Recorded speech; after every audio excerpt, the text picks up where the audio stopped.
Resource का मतलब बच्चों होता है संसाधन। संसाधन रिसोर्स किस लिए यूज होता है क्या चीज ये जो अपनी मदर अर्थ है, इतने सारे तरीके की प्रोडक्ट्स हमें मिलते हैं, क्या हम हर चीज को रिसोर्स बोल सकते हैं? नहीं। प्रोसेस कर रहे हैं वेरियस चीजों को, वो सारा कोई लैंड पे आ रहा है, कोई नदियों में बहा रहा है, कोई एनवायरमेंट में गंदी गैसेस छोड़ रहा है, तो हो क्या रहा है, पूरा गंद मचा दिया। शूमैकर करके एक बंदा है, उन्होंने एक बुक लिखी स्मॉल इज ब्यूटीफुल। इसीलिए बोलते हैं यार औरतें बुन रही हैं, ठीक है, आप धागा वो कर रहे हो, सूत रहे हो, जैसे गांधी जी का चरखा था, वो सब चीजें। तो इसने क्या बोला, स्मॉल इज ब्यूटीफुल, इसने इसमें कंजर्वेशन की बात की। हेलो एवरीवन, हाय गाइस, कैसे हो सब मेरे शेर, मेरे चीतों। I am your social science educator Kirti Berwal. I welcome you all to Infinity Learn। I hope आप सब स्वस्थ होंगे, मस्त होंगे, खुश होंगे, ठीक है। तो हम ये video one shot lecture revision है हमारा, किस चैप्टर का? ज्योग्राफी का, जिसका नाम है रिसोर्सेज एंड डेवलपमेंट। तो रिसोर्सेज एंड डेवलपमेंट वाला चैप्टर बहुत बच्चों को कई कई एरियाज में कंफ्यूज कर देता है, जैसे कि सॉइल वाला एरिया हुआ, या फिर हम लैंड यूज पैटर्न की जब बात करते हैं, लैंड रिसोर्सेज किस तरीके से यूज किए गए हैं, या फिर उन बच्चों को जो रट्टा मारने की कोशिश करते हैं, ठीक है। तो आपको इस लेक्चर में 3 काम करने हैं। क्या करना है? एंजॉय करना है, चिल करना है और रिलैक्स करना है। आप सोच रहे हो कि ये क्या बोल रही है मैम? हाँ, यही करना है आपको, बैठ के आराम से समझना है। कोई नोटबुक, पेंसिल, पेन साथ में नहीं लेके आएगा, क्योंकि हम रिवीजन कर रहे हैं, और रिवीजन के साथ साथ सारी कॉन्सेप्चुअल क्लैरिटी आपको आ जाएगी, तो आपको बिल्कुल टेंशन लेने की जरूरत नहीं है यहाँ पे, ठीक है। हम स्टार्ट करते हैं। बहुत सिंपल सा चैप्टर है बच्चों, बहुत रिलेटेबल है, बहुत जनरल बातें की हुई है।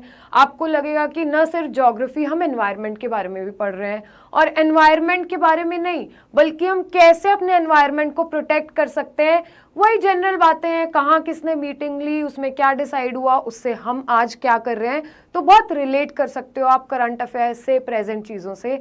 तो हम स्टार्ट करते हैं। ये सबके लिए इंपॉर्टेंट है, क्लास 10th का बच्चा हो, या फिर जो यूपीएससी कोई कंपेटिटिव एग्जाम्स की तैयारी कर रहे हैं, या फिर जनरली किसी को ज्योग्राफी पढ़ने में इंटरेस्ट है, वो आके यहाँ बैठ जाए, तो ये चैप्टर आपका हो जाएगा यहाँ पे। तो इसी के साथ let's get into the video, करते हैं हम स्टार्ट अपना चैप्टर। देखो, इसमें बोला है कि व्हाट आर रिसोर्सेज। रिसोर्सेज क्या है? आप जनरली सोच के देखो अपने माइंड में कि यार रिसोर्स बोलता है, रिसोर्स है क्या चीज, ठीक है। सोचो आप क्या आंसर हो सकता है अगर मैं आपको जनरली पूछूंगी विदाउट दिस चैप्टर कि रिसोर्स क्या है। रिसोर्स का मतलब बच्चों होता है संसाधन। संसाधन रिसोर्स किस लिए यूज होता है क्या चीज ये? अगर कोई नॉर्मल इंसान आपसे पूछे कि यार हमारे पास ना अपनी एनवायरनमेंट में जो अपनी मदर अर्थ है, इतने सारे तरीके की प्रोडक्ट्स हमें मिलते हैं, क्या हम हर चीज को रिसोर्स बोल सकते हैं? नहीं, बिल्कुल नहीं बोल सकते हैं। देखो, रिसोर्स की डेफिनेशन के 3 क्राइटेरियाज हैं। आपको 3 पैरामीटर से चेक करना है। जैसे आपको कोई अच्छा दोस्त मानना है, तो आपको 3 पैरामीटर से चेक करना है, ठीक है, कि क्या ये मेरे को भी याद करता है, क्या ये मेरा लॉयल फ्रेंड है, क्या अगर मैं इसके साथ रह रहा हूं तो मेरी ग्रोथ हो रही है, मैं यूटिलाइज कर पा रहा हूँ अपनी स्किल्स को, हम दोनों मिलके आगे बढ़ रहे हैं। ये नहीं बर्बादी वाले 3 दोस्त चुन लिए, हम भी बर्बाद तुम भी बर्बाद, नहीं। तो रिसोर्स के भी ऐसे ही 3 क्राइटेरियाज हैं हमारे पास। देखो, ये एक पहले हमें मटेरियल डिराइव होता है, मटेरियल मिला हमें अपनी मदर अर्थ से, नेचर से, एनवायरनमेंट से, जो यूजफुल बनता है क्या 3 चीजें करके। टेक्नोलॉजिकली एक्सेसिबल होना चाहिए, इकोनॉमिकली वो चीज़ फिजिबल होनी चाहिए। ऐसा नहीं कि हीरो को हम वो करने लग जाएं और हम बोलें कि यार ये तो टेक्नोलॉजी से मैं वो कर लूँगा, बट हर किसी के लिए वो चीज़ इकोनॉमिकली फिजिबल नहीं है, अफोर्डेबल नहीं है। कॉस्ट का फैक्टर यहाँ पे रहता है, ठीक है। टेक्नोलॉजी होनी चाहिए कि टेक्नोलॉजी हमारे पास है, उसको किसी चीज़ में कन्वर्ट करने के लिए, यूजफुल बनाने के लिए, उसको बेसिकली एक मटेरियल जिसको हम यूजफुल बना ले, जो नेचर से डिराइव हुआ है। कल्चरली एक्सेप्टेबल होना चाहिए। ऐसा नहीं अब कुछ भी आप नेचर से निकाल के और ह्यूमन काइंड को तबाह करने की चीज़ बना लो और बोलो कि यार मैं तो सबसे अच्छा रिसोर्स मैंने बनाया है, तो वो भी नहीं होना चाहिए, कल्चरली भी वो चीज़ एक्सेप्टेबल होनी चाहिए, ठीक है। देयर आर वेरियस कल्चर्स जिसमें कुछ चीज़ें खाने पीने की बैन है, अगर आप उसको किसी फॉर्म में कन्वर्ट करते हो और आप बोलते हो कि ये हमारे लिए रिसोर्स है, मे बी वो सोसाइटी उस चीज़ को रिसोर्स कंसिडर नहीं करे, राइट। तो आई होप ये चीज़ें क्लियर है।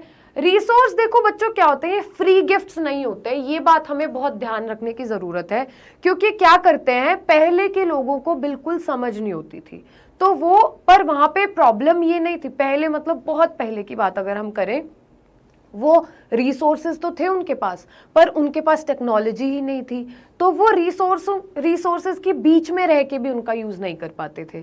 दूसरा, फिर एक स्टेज ऐसी आई कि लोगों को रिसोर्सेज का तो पता चल गया, यूज करने का भी थोड़ा थोड़ा पता चल गया, पर उनको लगा कि यार ये तो अनलिमिटेड है हमारे पास, क्योंकि उस टाइम पे पॉपुलेशन भी इतनी नहीं थी।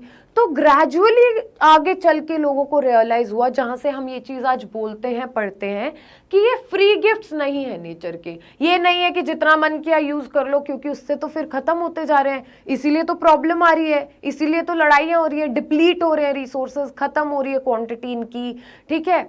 तो एक्सप्लॉयटेशन भी हमें नहीं करना है। आज हमारे पास तो है, बोलते हैं सेव वाटर, क्योंकि ग्राउंड लेवल जो वाटर का है वो कम होता जा रहा है हमारा वाटर।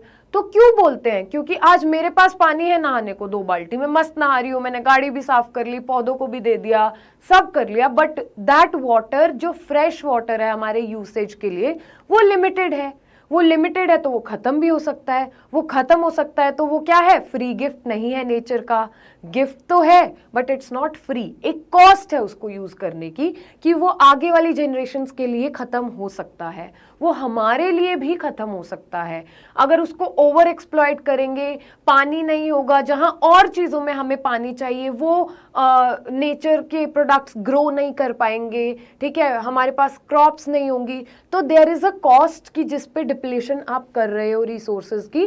तो इन सारे फैक्टर्स की वजह से, ये सारे जो कारण हैं, इनकी वजह से हम बोल सकते हैं कि भाई फ्री गिफ्ट नहीं है, कोई फ्री नहीं है, ठीक है, कोई फ्री का लेबल नहीं है, हमें ध्यान से इस्तेमाल करने हैं। तो क्या कहते हैं हम रिसोर्सेज के डेफिनेशन में, ये मटेरियल्स हैं जो एनवायरनमेंट से हमें मिलते हैं, ये यूजफुल कब बनते हैं, जब हम टेक्नोलॉजी की मदद से इनको किसी और फॉर्म में कन्वर्ट कर सकें, इनको एक्सट्रैक्ट कर सकें, यूज कर सकें।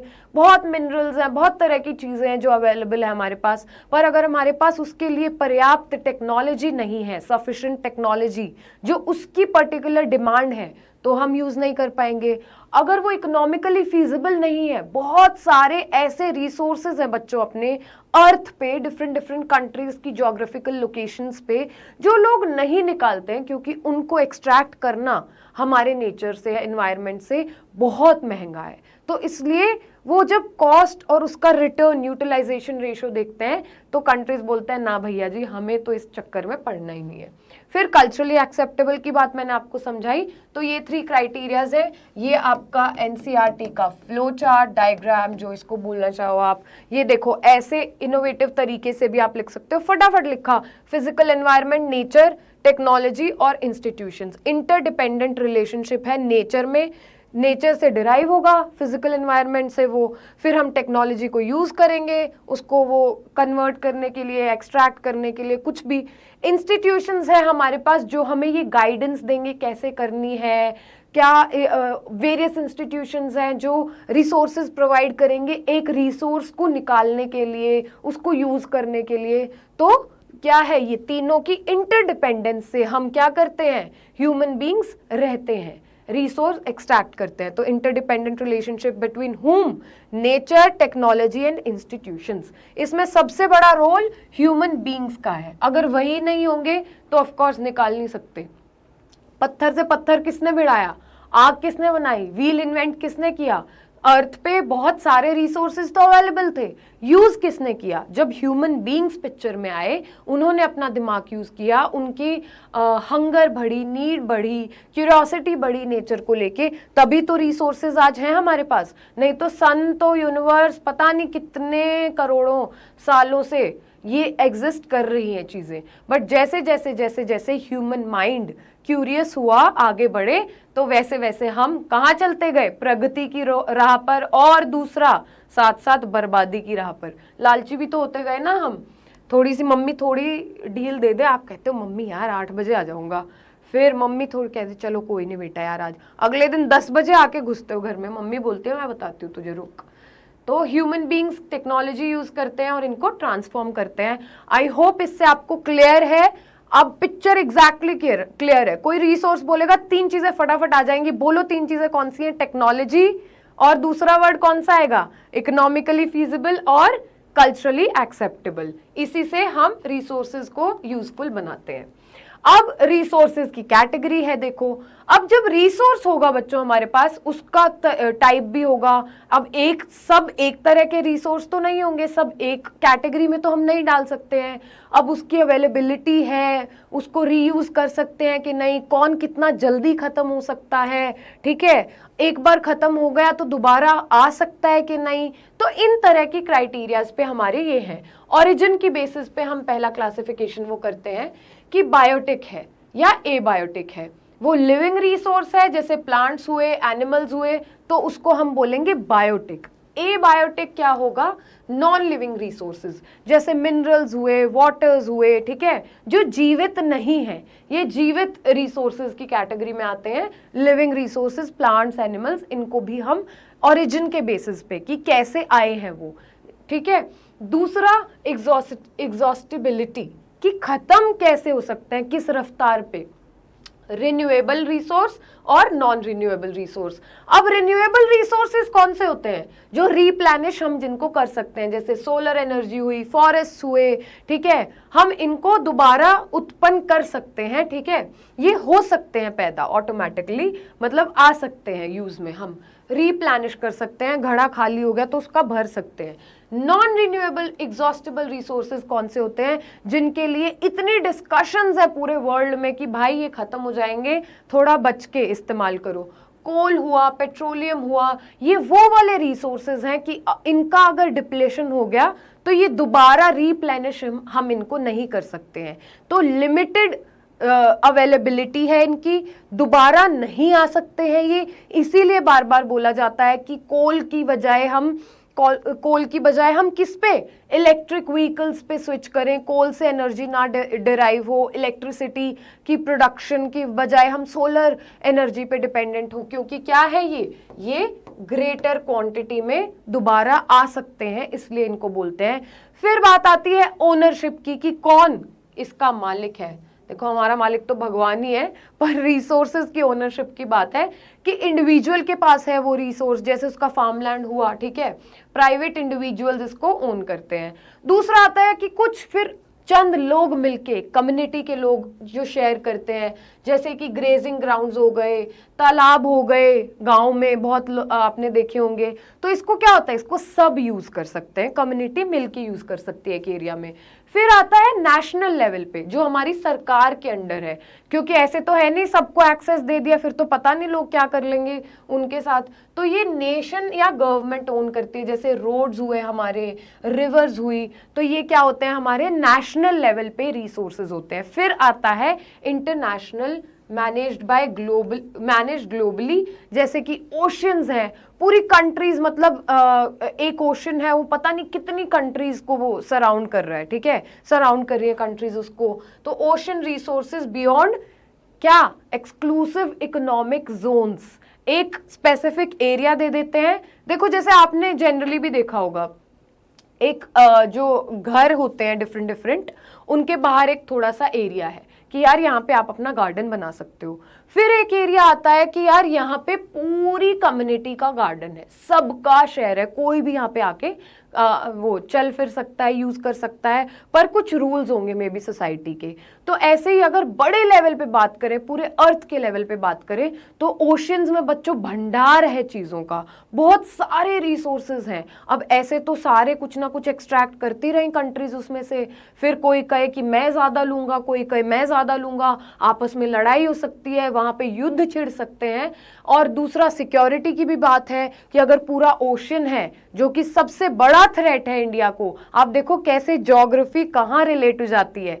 तो एक्सक्लूसिव इकोनॉमिक जोन्स कंट्री को दिए गए हैं, कंट्री का जो आसपास का एरिया है, उसके बियॉन्ड फिर इंटरनेशनल ओशंस आ जाते हैं, उसके बियॉन्ड इंटरनेशनल लेवल पे मैनेजमेंट होती है, वहाँ के रूल्स हैं कुछ उनको यूज़ करने के, अगर कोई एक दूसरे की टेरिटरी में घुस नहीं सकता, क्योंकि ऐसा तो है नहीं सिर्फ लैंड बॉर्डर्स हैं, वाटर के थ्रू भी ऐसे हमारे बॉर्डर्स इंश्योर किए गए हैं कि ये इस टेरिटरी इसको इंडिया मैनेज करेगा, यहाँ को चाइना मैनेज करेगा, ये इस कंट्री का, ये उस, मतलब हर कंट्री के लिए, राइट।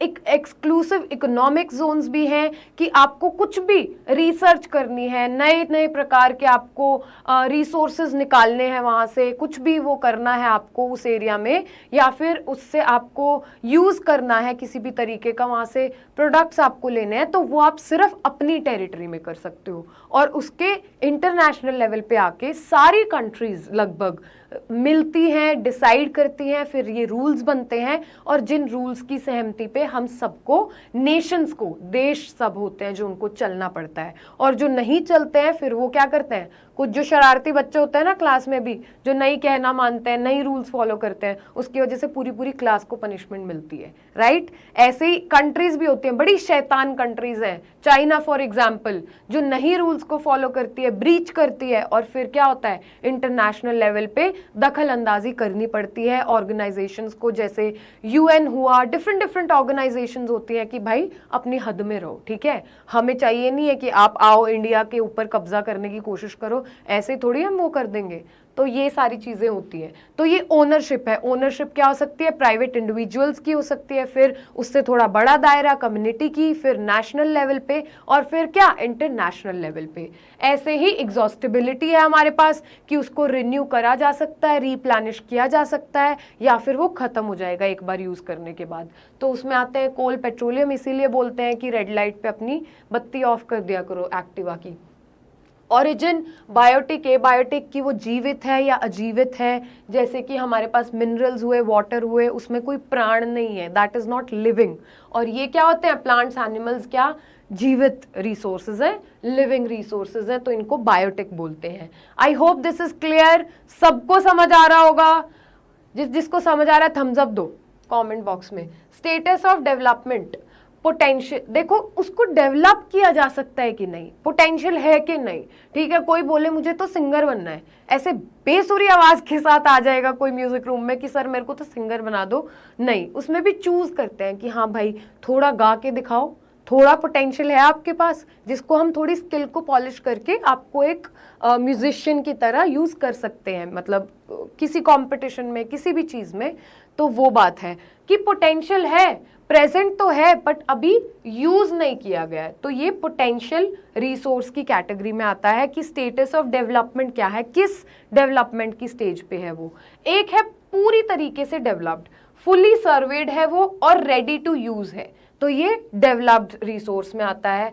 फिर हमारे पास आता है तीसरी कैटेगरी स्टॉक की। स्टॉक क्या होते हैं बच्चों, जिसकी एग्जिस्टेंस का तो हमें पता है पर वो अभी यूज नहीं हो रहा है, जैसे हाइड्रोजन फ्यूल लगा लो, ठीक है, बहुत तरह के स्टॉक्स होते हैं हमारे पास। ये वन ऑफ द एग्जांपल्स है कि हमें पता है ये चीज एग्जिस्ट तो कर रही है पर इसको यूज कैसे किया जाए, स्टॉक उसको बोलते हैं।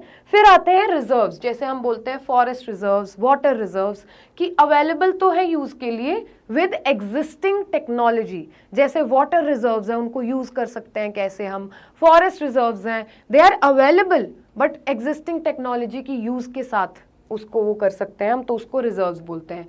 पोटेंशियल क्या है कि जिसको हमने यूज नहीं किया है, ठीक है, वो प्रेजेंट है बट अभी तक यूज नहीं हुआ है, पोटेंशियल है उसमें, पोटेंशियल है आप में, आपने अपना दिमाग रखा तो हुआ है, भगवान ने दिया तो है पर यूज नहीं किया है, ठीक है। डेवलप्ड कि पूरी तरीके से सर्वे हो चुका है और वो रेडी फॉर यूज है।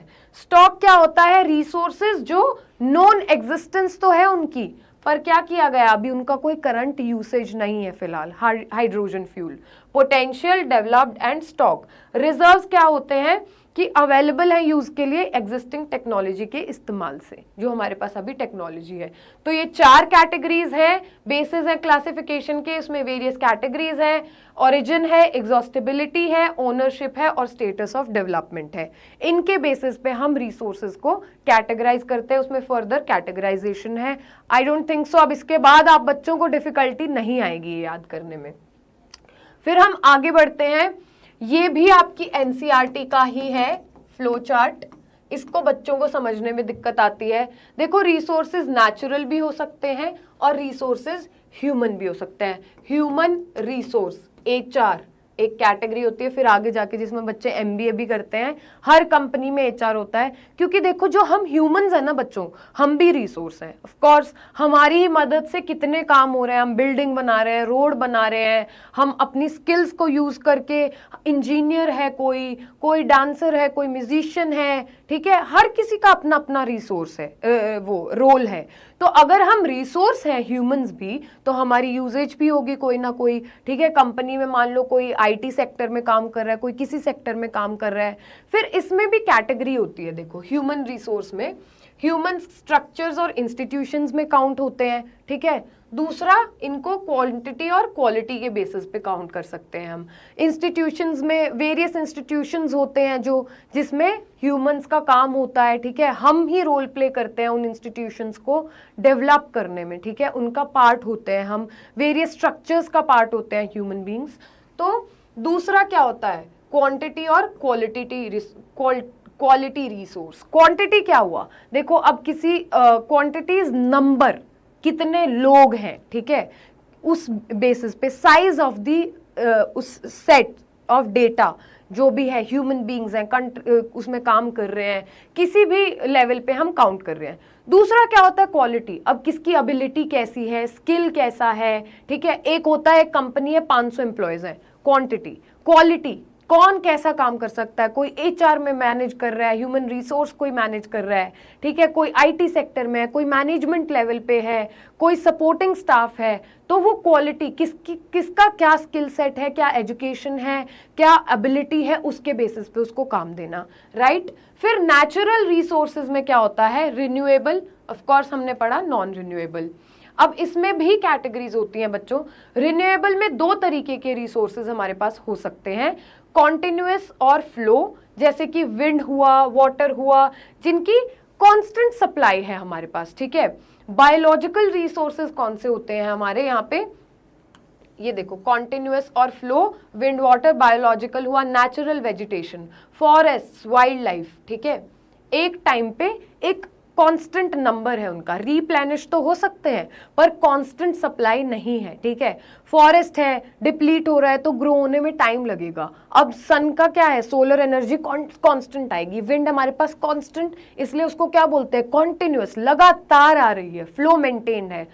दूसरी कैटेगरी क्या है, बायोलॉजिकल, जो कि मैंने बताया नेचुरल वेजिटेशन है, एक गिवन नंबर अभी सेट टाइम पे, कि आज इस पॉइंट ऑफ टाइम पे मान लो 10 पेड़ हैं जिनको हम फॉरेस्ट बोल रहे हैं, एग्जाम्पल दे रही हूं मैं यहाँ पे।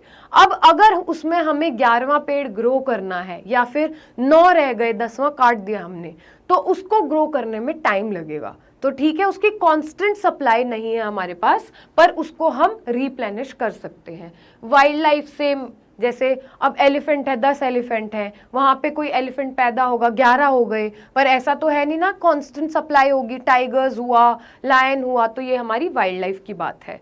रिन्यूएबल, फिर आता है नॉन रिन्यूएबल। नॉन रिन्यूएबल में क्या होता है कि रिसाइकलेबल है, उसको यूज किया, दोबारा रिसाइकल में डाला जा सकता है। जैसे लोहा हुआ, उसकी कोई चेयर है, जंग लग गया, टूट गया, उसी लोहे को हम दोबारा से रिसाइकल कर लेंगे किसी और चीज में। दूसरी कैटेगरी होती है बच्चों नॉन रिसाइकलेबल, फॉसिल फ्यूल्स। एक बार यूज हो गया, एक बार 1 लीटर पेट्रोल खत्म, उड़ गया वो, ठीक है, यूज हो गया, खत्म हो गया, उसको हम दोबारा न रिसाइकल कर सकते हैं, ना उसको रीयूज कर सकते हैं। तो फॉसिल फ्यूल्स इसलिए क्या होते हैं, वो नॉन रिन्यूएबल है, इसमें भी नॉन रिसाइकलेबल है। एक बार यूज किया तो खत्म, उसके बाद उसकी एग्जिस्टेंस ही नहीं है उस चीज की। तो इसलिए फॉसिल फ्यूल्स को सबसे एक्सक्लूसिव कैटेगरी में रखा जाता है। इसीलिए बोलते हैं कि सबसे कम इस्तेमाल इनका होना चाहिए, सबसे लिमिटेड तरीके से इस्तेमाल होना चाहिए। क्योंकि अगर एक बार यूज हो गया, ऐसा नहीं है कि लोहा है, मान लो उसको 1 किलो था, उसमें से थोड़ा सा खराब हो गया तो उसको हम बाद में किसी और फॉर्म में यूज कर लेंगे, पिघला के किसी दोबारा से रीयूज कर लेंगे, रिसाइकल कर लेंगे, नहीं हो पाएगा। फॉसिल फ्यूल क्या है, एक बार खत्म तो खत्म, टाई टाई फिश। उसके बाद देखते रहना पेट्रोल कहाँ गया, हमारे पास तो गाड़ियां ही नहीं है, हमारे पास तो वो टेक्नोलॉजी ही नहीं है जिसमें पेट्रोल यूज हो सकता है। इसीलिए आज आप देखते हो रोड पे कितने सारे ई रिक्शा हैं, हमारे पास ई व्हीकल्स हैं, गाड़ियां अब हैं, स्कूटीज हैं। पहले नहीं होता था ये, क्योंकि जब धीरे धीरे लोगों को समझ आया कि फॉसिल फ्यूल हमारे पास बहुत कम है, हम नहीं पेट्रोल और ये सब यूज करके डीजल हम चला सकते हैं व्हीकल्स को। पहली बात तो इससे पोल्यूशन होता है बहुत ज्यादा, कार्बन कंपाउंड्स रिलीज होते हैं, और फिर उससे देख लो क्या हाल है, ग्लोबल वार्मिंग, सब कनेक्टेड है। ओजोन लेयर जो हमें प्रोटेक्ट करती है हार्मफुल रेडिएशन से सन की, वो डिप्लीट होती जा रही है, ठीक है। ग्लोबल लेवल पे टेम्परेचर बढ़ रहा है क्योंकि हमारे पास कार्बन है तो वो हीट कैप्चर करेगा तो और अर्थ उबलेगी, वो होगी तो क्या होगा, हमारे स्नो पिघलेगी, ग्लेशियर्स पिघलेंगे, वो पिघलेंगे तो पानी ज्यादा आएगा, अजीब टाइम पे, अटपटे टाइम पे रेन्स होंगी, ठीक है, कहीं सूखा पड़ जाएगा, कहीं फॉरेस्ट में फायर्स लग रही हैं। तो जब ये चीज हम समझते हैं तब हमें समझ आता है कि कितना इंपॉर्टेंट है। क्या इंपॉर्टेंट है, यहां पे हम बात करते हैं development of resources, resource planning, कैसे उनको यूज किया जाए, कैसे डेवलप किया जाए, यूटिलाइजेशन उनकी, ठीक है। तो इससे आपको समझ आ रहा होगा, रिलेट हो रहा होगा आसपास की चीजों से। अब यही चीज चाहे कोई इंडिया में लेक्चर देखे, चाहे कोई बच्चा अमेरिका में देखे, कहीं भी देखे, उसको बेसिक बात समझ आएगी। रिलेटेबल है ये चीजें, हमारे आसपास ही हो रही है ना। तो अगर आपको कोई ऐसा फॉर्मूला मैं दे दूं कि यार ये अप्लाई करके दिखाओ रियल लाइफ में, कितना डिफिकल्ट है उसकी एप्लीकेशन। तो सोशल साइंस तो सबसे इजी चीज है, क्योंकि रिलेटेबिलिटी फैक्टर इतना है आप लोगों के लिए इसका कि आसपास की चीजों से फटाक से रिलेट करके आप वो आ जाएगा आपको। कुछ वर्ड्स हैं जो ध्यान रखने हैं कि ऐसे नहीं कुछ भी अपनी भाषा में लिख दिया। बहुत स्कोप है कि आप अपनी लैंग्वेज यूज करके भी लिख सकते हो, पर वो आएगी कब लैंग्वेज, जब आप पढ़ोगे, याद करोगे, समझोगे चीजों को रिलेट करके, राइट। फिर हम क्या कहते हैं इसमें, डेवलपमेंट कैसे है रिसोर्सेज की, क्या करते हैं हम इसमें, क्यों है, सारे क्वेश्चंस अगर हम खुद से पूछे, हम ये सारा डिस्कस कर चुके हैं। देखो, रिसोर्सेज फ्री गिफ्ट्स नहीं है नेचर के, वो यूजफुल तभी बनेंगे जब ह्यूमंस क्या करेंगे, नेचुरल मटेरियल्स को टेक्नोलॉजीज और वेरियस इंस्टीट्यूशंस की मदद से अगर उसको कन्वर्ट करते हैं किसी और फॉर्म में, तब हम बोल सकते हैं कि रिसोर्सेज यूजेबल हैं। फिर क्या होता था, पास्ट में लोगों को पता नहीं था, वो सोचते थे अनलिमिटेड है रिसोर्सेज। इससे हुआ क्या बच्चों, इससे क्या हुआ, ओवर यूज हुआ, डिप्लीट हो गए, कम हुए हमारे रिसोर्सेज। कुछ लोगों ने अपने पास ही सारे रिसोर्सेज इकट्ठे कर लिए, तो क्या हुआ, वेल्थ का कंसंट्रेशन हो गया। कुछ लोग तो बहुत धनी बन गए और बेचारे कुछ लोग जिनके पास रिसोर्सेज नहीं है वो गरीब। तो राइजिंग एनवायरमेंटल इश्यूज हुए, जैसा हमने अभी डिस्कस किया, ग्लोबल वार्मिंग बढ़ी, ओजोन लेयर पे डैमेज हुआ, इतना पोल्यूशन है, लैंड की क्वालिटी इतनी खराब हो गई, फैक्ट्रीज में केमिकल्स यूज कर करके कपड़े बना रहे हैं, ये कर रहे हैं लोग, ठीक है, प्रोसेस कर रहे हैं वेरियस चीज़ों को, वो सारा कोई लैंड पे आ रहा है, कोई नदियों में बहा रहा है, कोई एनवायरमेंट में गंदी गैसेस छोड़ रहा है। तो हो क्या रहा है, पूरा गंद मचा दिया ह्यूमन काइंड ने, लैंड डिग्रेड हो गया, सॉइल पोल्यूट हो गई, वाटर पोल्यूट हो गया, एयर पोल्यूट हो गई, P P P P P पे ट्रैफिक सिग्नल्स पे क्या हुआ, उससे नॉइस पोल्यूशन हुआ। तो हम जब रिसोर्सेज का ओवर यूज करेंगे या गलत तरीके से यूज करेंगे तो होगा क्या बच्चों, इससे ऑफ कोर्स यही सब प्रॉब्लम्स, यही सब बलाएं आएंगी। फिर अब जब ये हुआ तो हमें रियलाइज हुआ कि यार हमें तो रिसोर्स प्लानिंग करनी पड़ेगी। अब ये सारी प्रॉब्लम्स हैं तो इनका सोल्यूशन भी निकालना पड़ेगा कि हमें क्या करना है।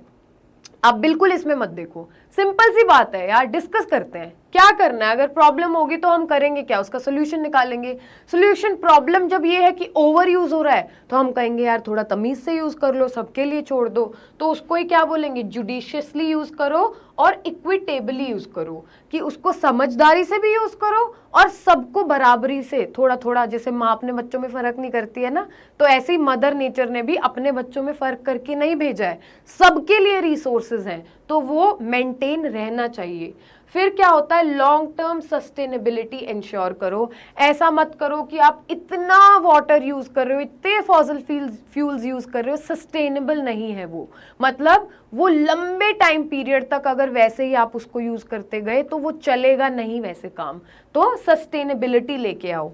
फिर क्या होगा, अगर लड़ाइयाँ होंगी इंटरनेशनल लेवल पे, ठीक है, कि मैं यूज करूंगा ये, कोई कंट्री कह रही है मैं इस चीज का यूज करूंगी, या नेशनल लेवल पे लड़ाइयाँ होंगी स्टेट्स में, ठीक है, या फिर कम्युनिटी लेवल पे लड़ाइयाँ होंगी, किस लिए, क्योंकि उसका डिस्ट्रीब्यूशन यूसेज सही से नहीं कर रहे हैं। तो पीस और स्टेबिलिटी लेके आओ, कैसे, bye avoiding resource based inequality. जब किसी के पास ज्यादा होगा, हैव्स होंगे, और फिर हैव नॉट्स होंगे जिनके पास नहीं है, तो ऑफ कोर्स उनको दुखेगी ये चीज और लड़ाइयाँ होंगी, तो वो चाहे छोटे लेवल पे हो चाहे वो इंटरनेशनल लेवल पे हो। तो ये चीज भी हमें समझने की जरूरत है। तो फिर हम इसमें क्या बात करते हैं डेवलपमेंट ऑफ रिसोर्सेज में, कि क्या अवेलेबिलिटी थी उनकी, उसको कैसे यूज कर सकते हैं, फिर कैसे लोगों को पता नहीं था कि वो अनलिमिटेड लगता था, तो ये अवेयरनेस नहीं थी लोगों में कि कम है रिसोर्सेज हमारे पास, फिर उनसे क्या दिक्कतें आई और हमने कैसे रिसोर्स प्लानिंग स्टार्ट की। देखो ये हाल जंगलों का लोग काट देते हैं, या फिर पोल्यूशन इतना है कि, ठीक है, ये एसिड रेन्स आ रही हैं एनवायरनमेंट में, पोल्यूशन है, नहीं ग्रो कर पा रहे हैं ट्रीज, ठीक है, और क्या प्रॉब्लम है, लैंड डिग्रेड हो रहा है, उसकी वजह से फॉरेस्ट कवर कम हो रहा है, सॉइल इरोजन हमारे पास हो रहा है। ये सब किसकी देन है, हमारी हरकतों की वजह से ये सब चीजें हुई है। यू कैन सी द हालत ऑल्सो हियर। फिर हम बात करते हैं कि अब हमें डेवलपमेंट तो करनी है। अब डेवलपमेंट करनी है तो वो किस तरह की डेवलपमेंट होनी चाहिए, उसको हम बोलते हैं सस्टेनेबल डेवलपमेंट। जब हम रिसोर्स प्लानिंग हमने सारी कर ली, हमने बोल दिया कि यार इक्वल तरीके से बांटेंगे, यूज भी उसको बचा बचा के देख देख के करेंगे हम, ठीक है, कोई लड़ाई नहीं होगी आपस में, लॉन्ग टर्म के उससे ध्यान रखा जाएगा, क्वालिटी के उससे, तो इसी को हम बोलते हैं सस्टेनेबल डेवलपमेंट, जिसको हम मेंटेन करके रख सकें, सस्टेन करके रख सकें ऐसे तरीके से।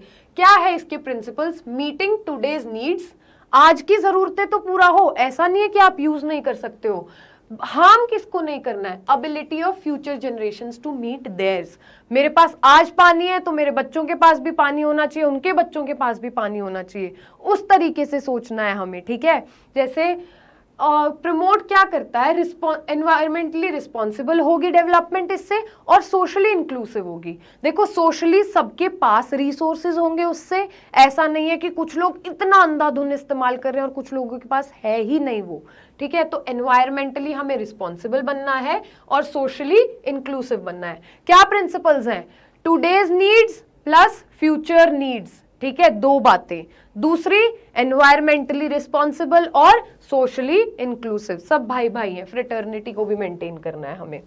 तो अब इसके लिए ऑफ कोर्स जब ये हमने एक डिसाइड की, प्रॉब्लम आई, सोल्यूशन आया, तो अब वेरियस लेवल्स पे चीजें डिस्कस हुई होंगी।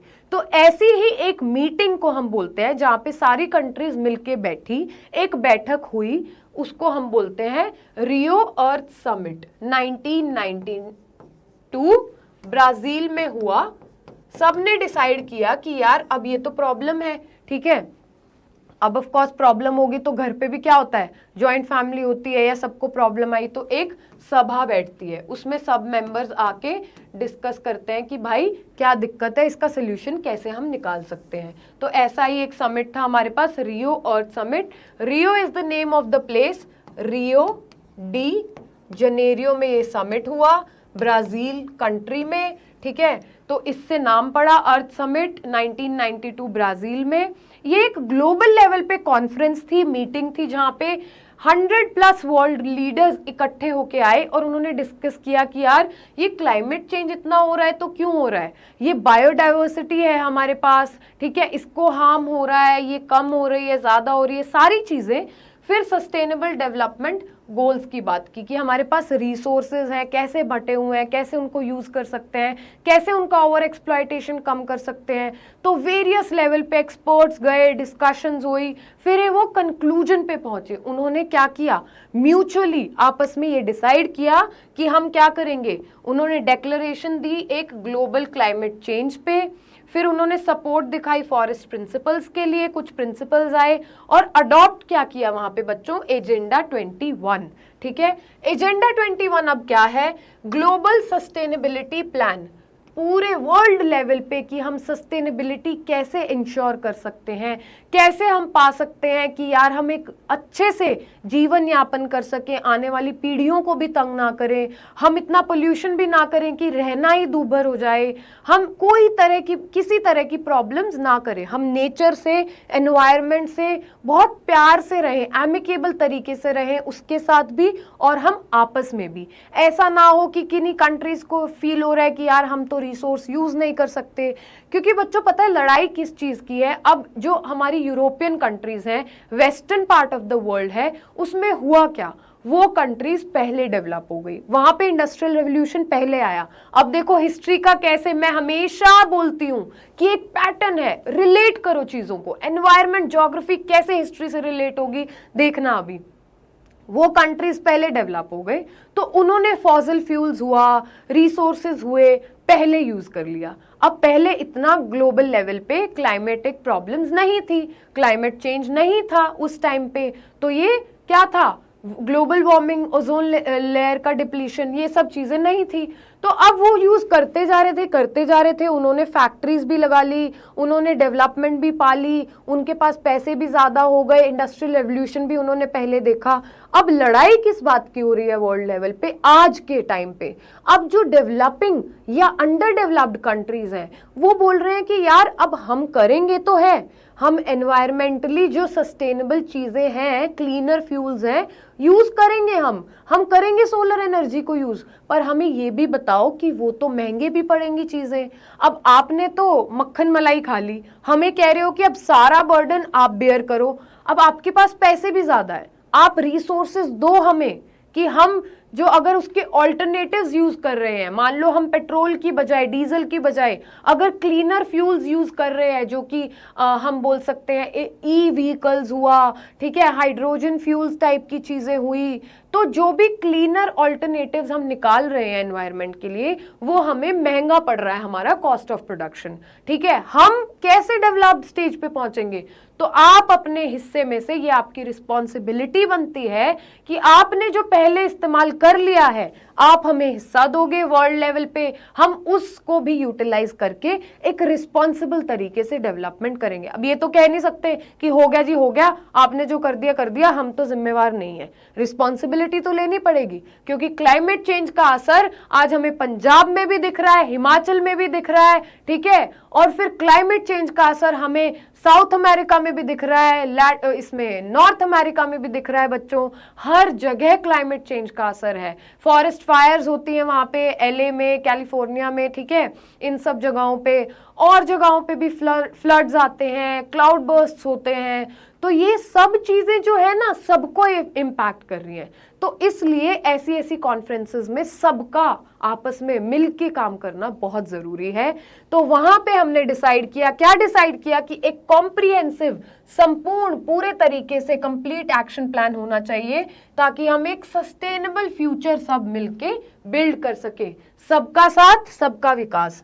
क्या एरियाज थे जिसमें फोकस करना था हमें? एनवायरमेंटल डिग्रेडेशन पे, पॉवर्टी हुआ, डिसीजेस हुई, जो एनवायरमेंट में प्रॉब्लम्स है उसकी वजह से लोगों को, उसको भी टैकल करना है।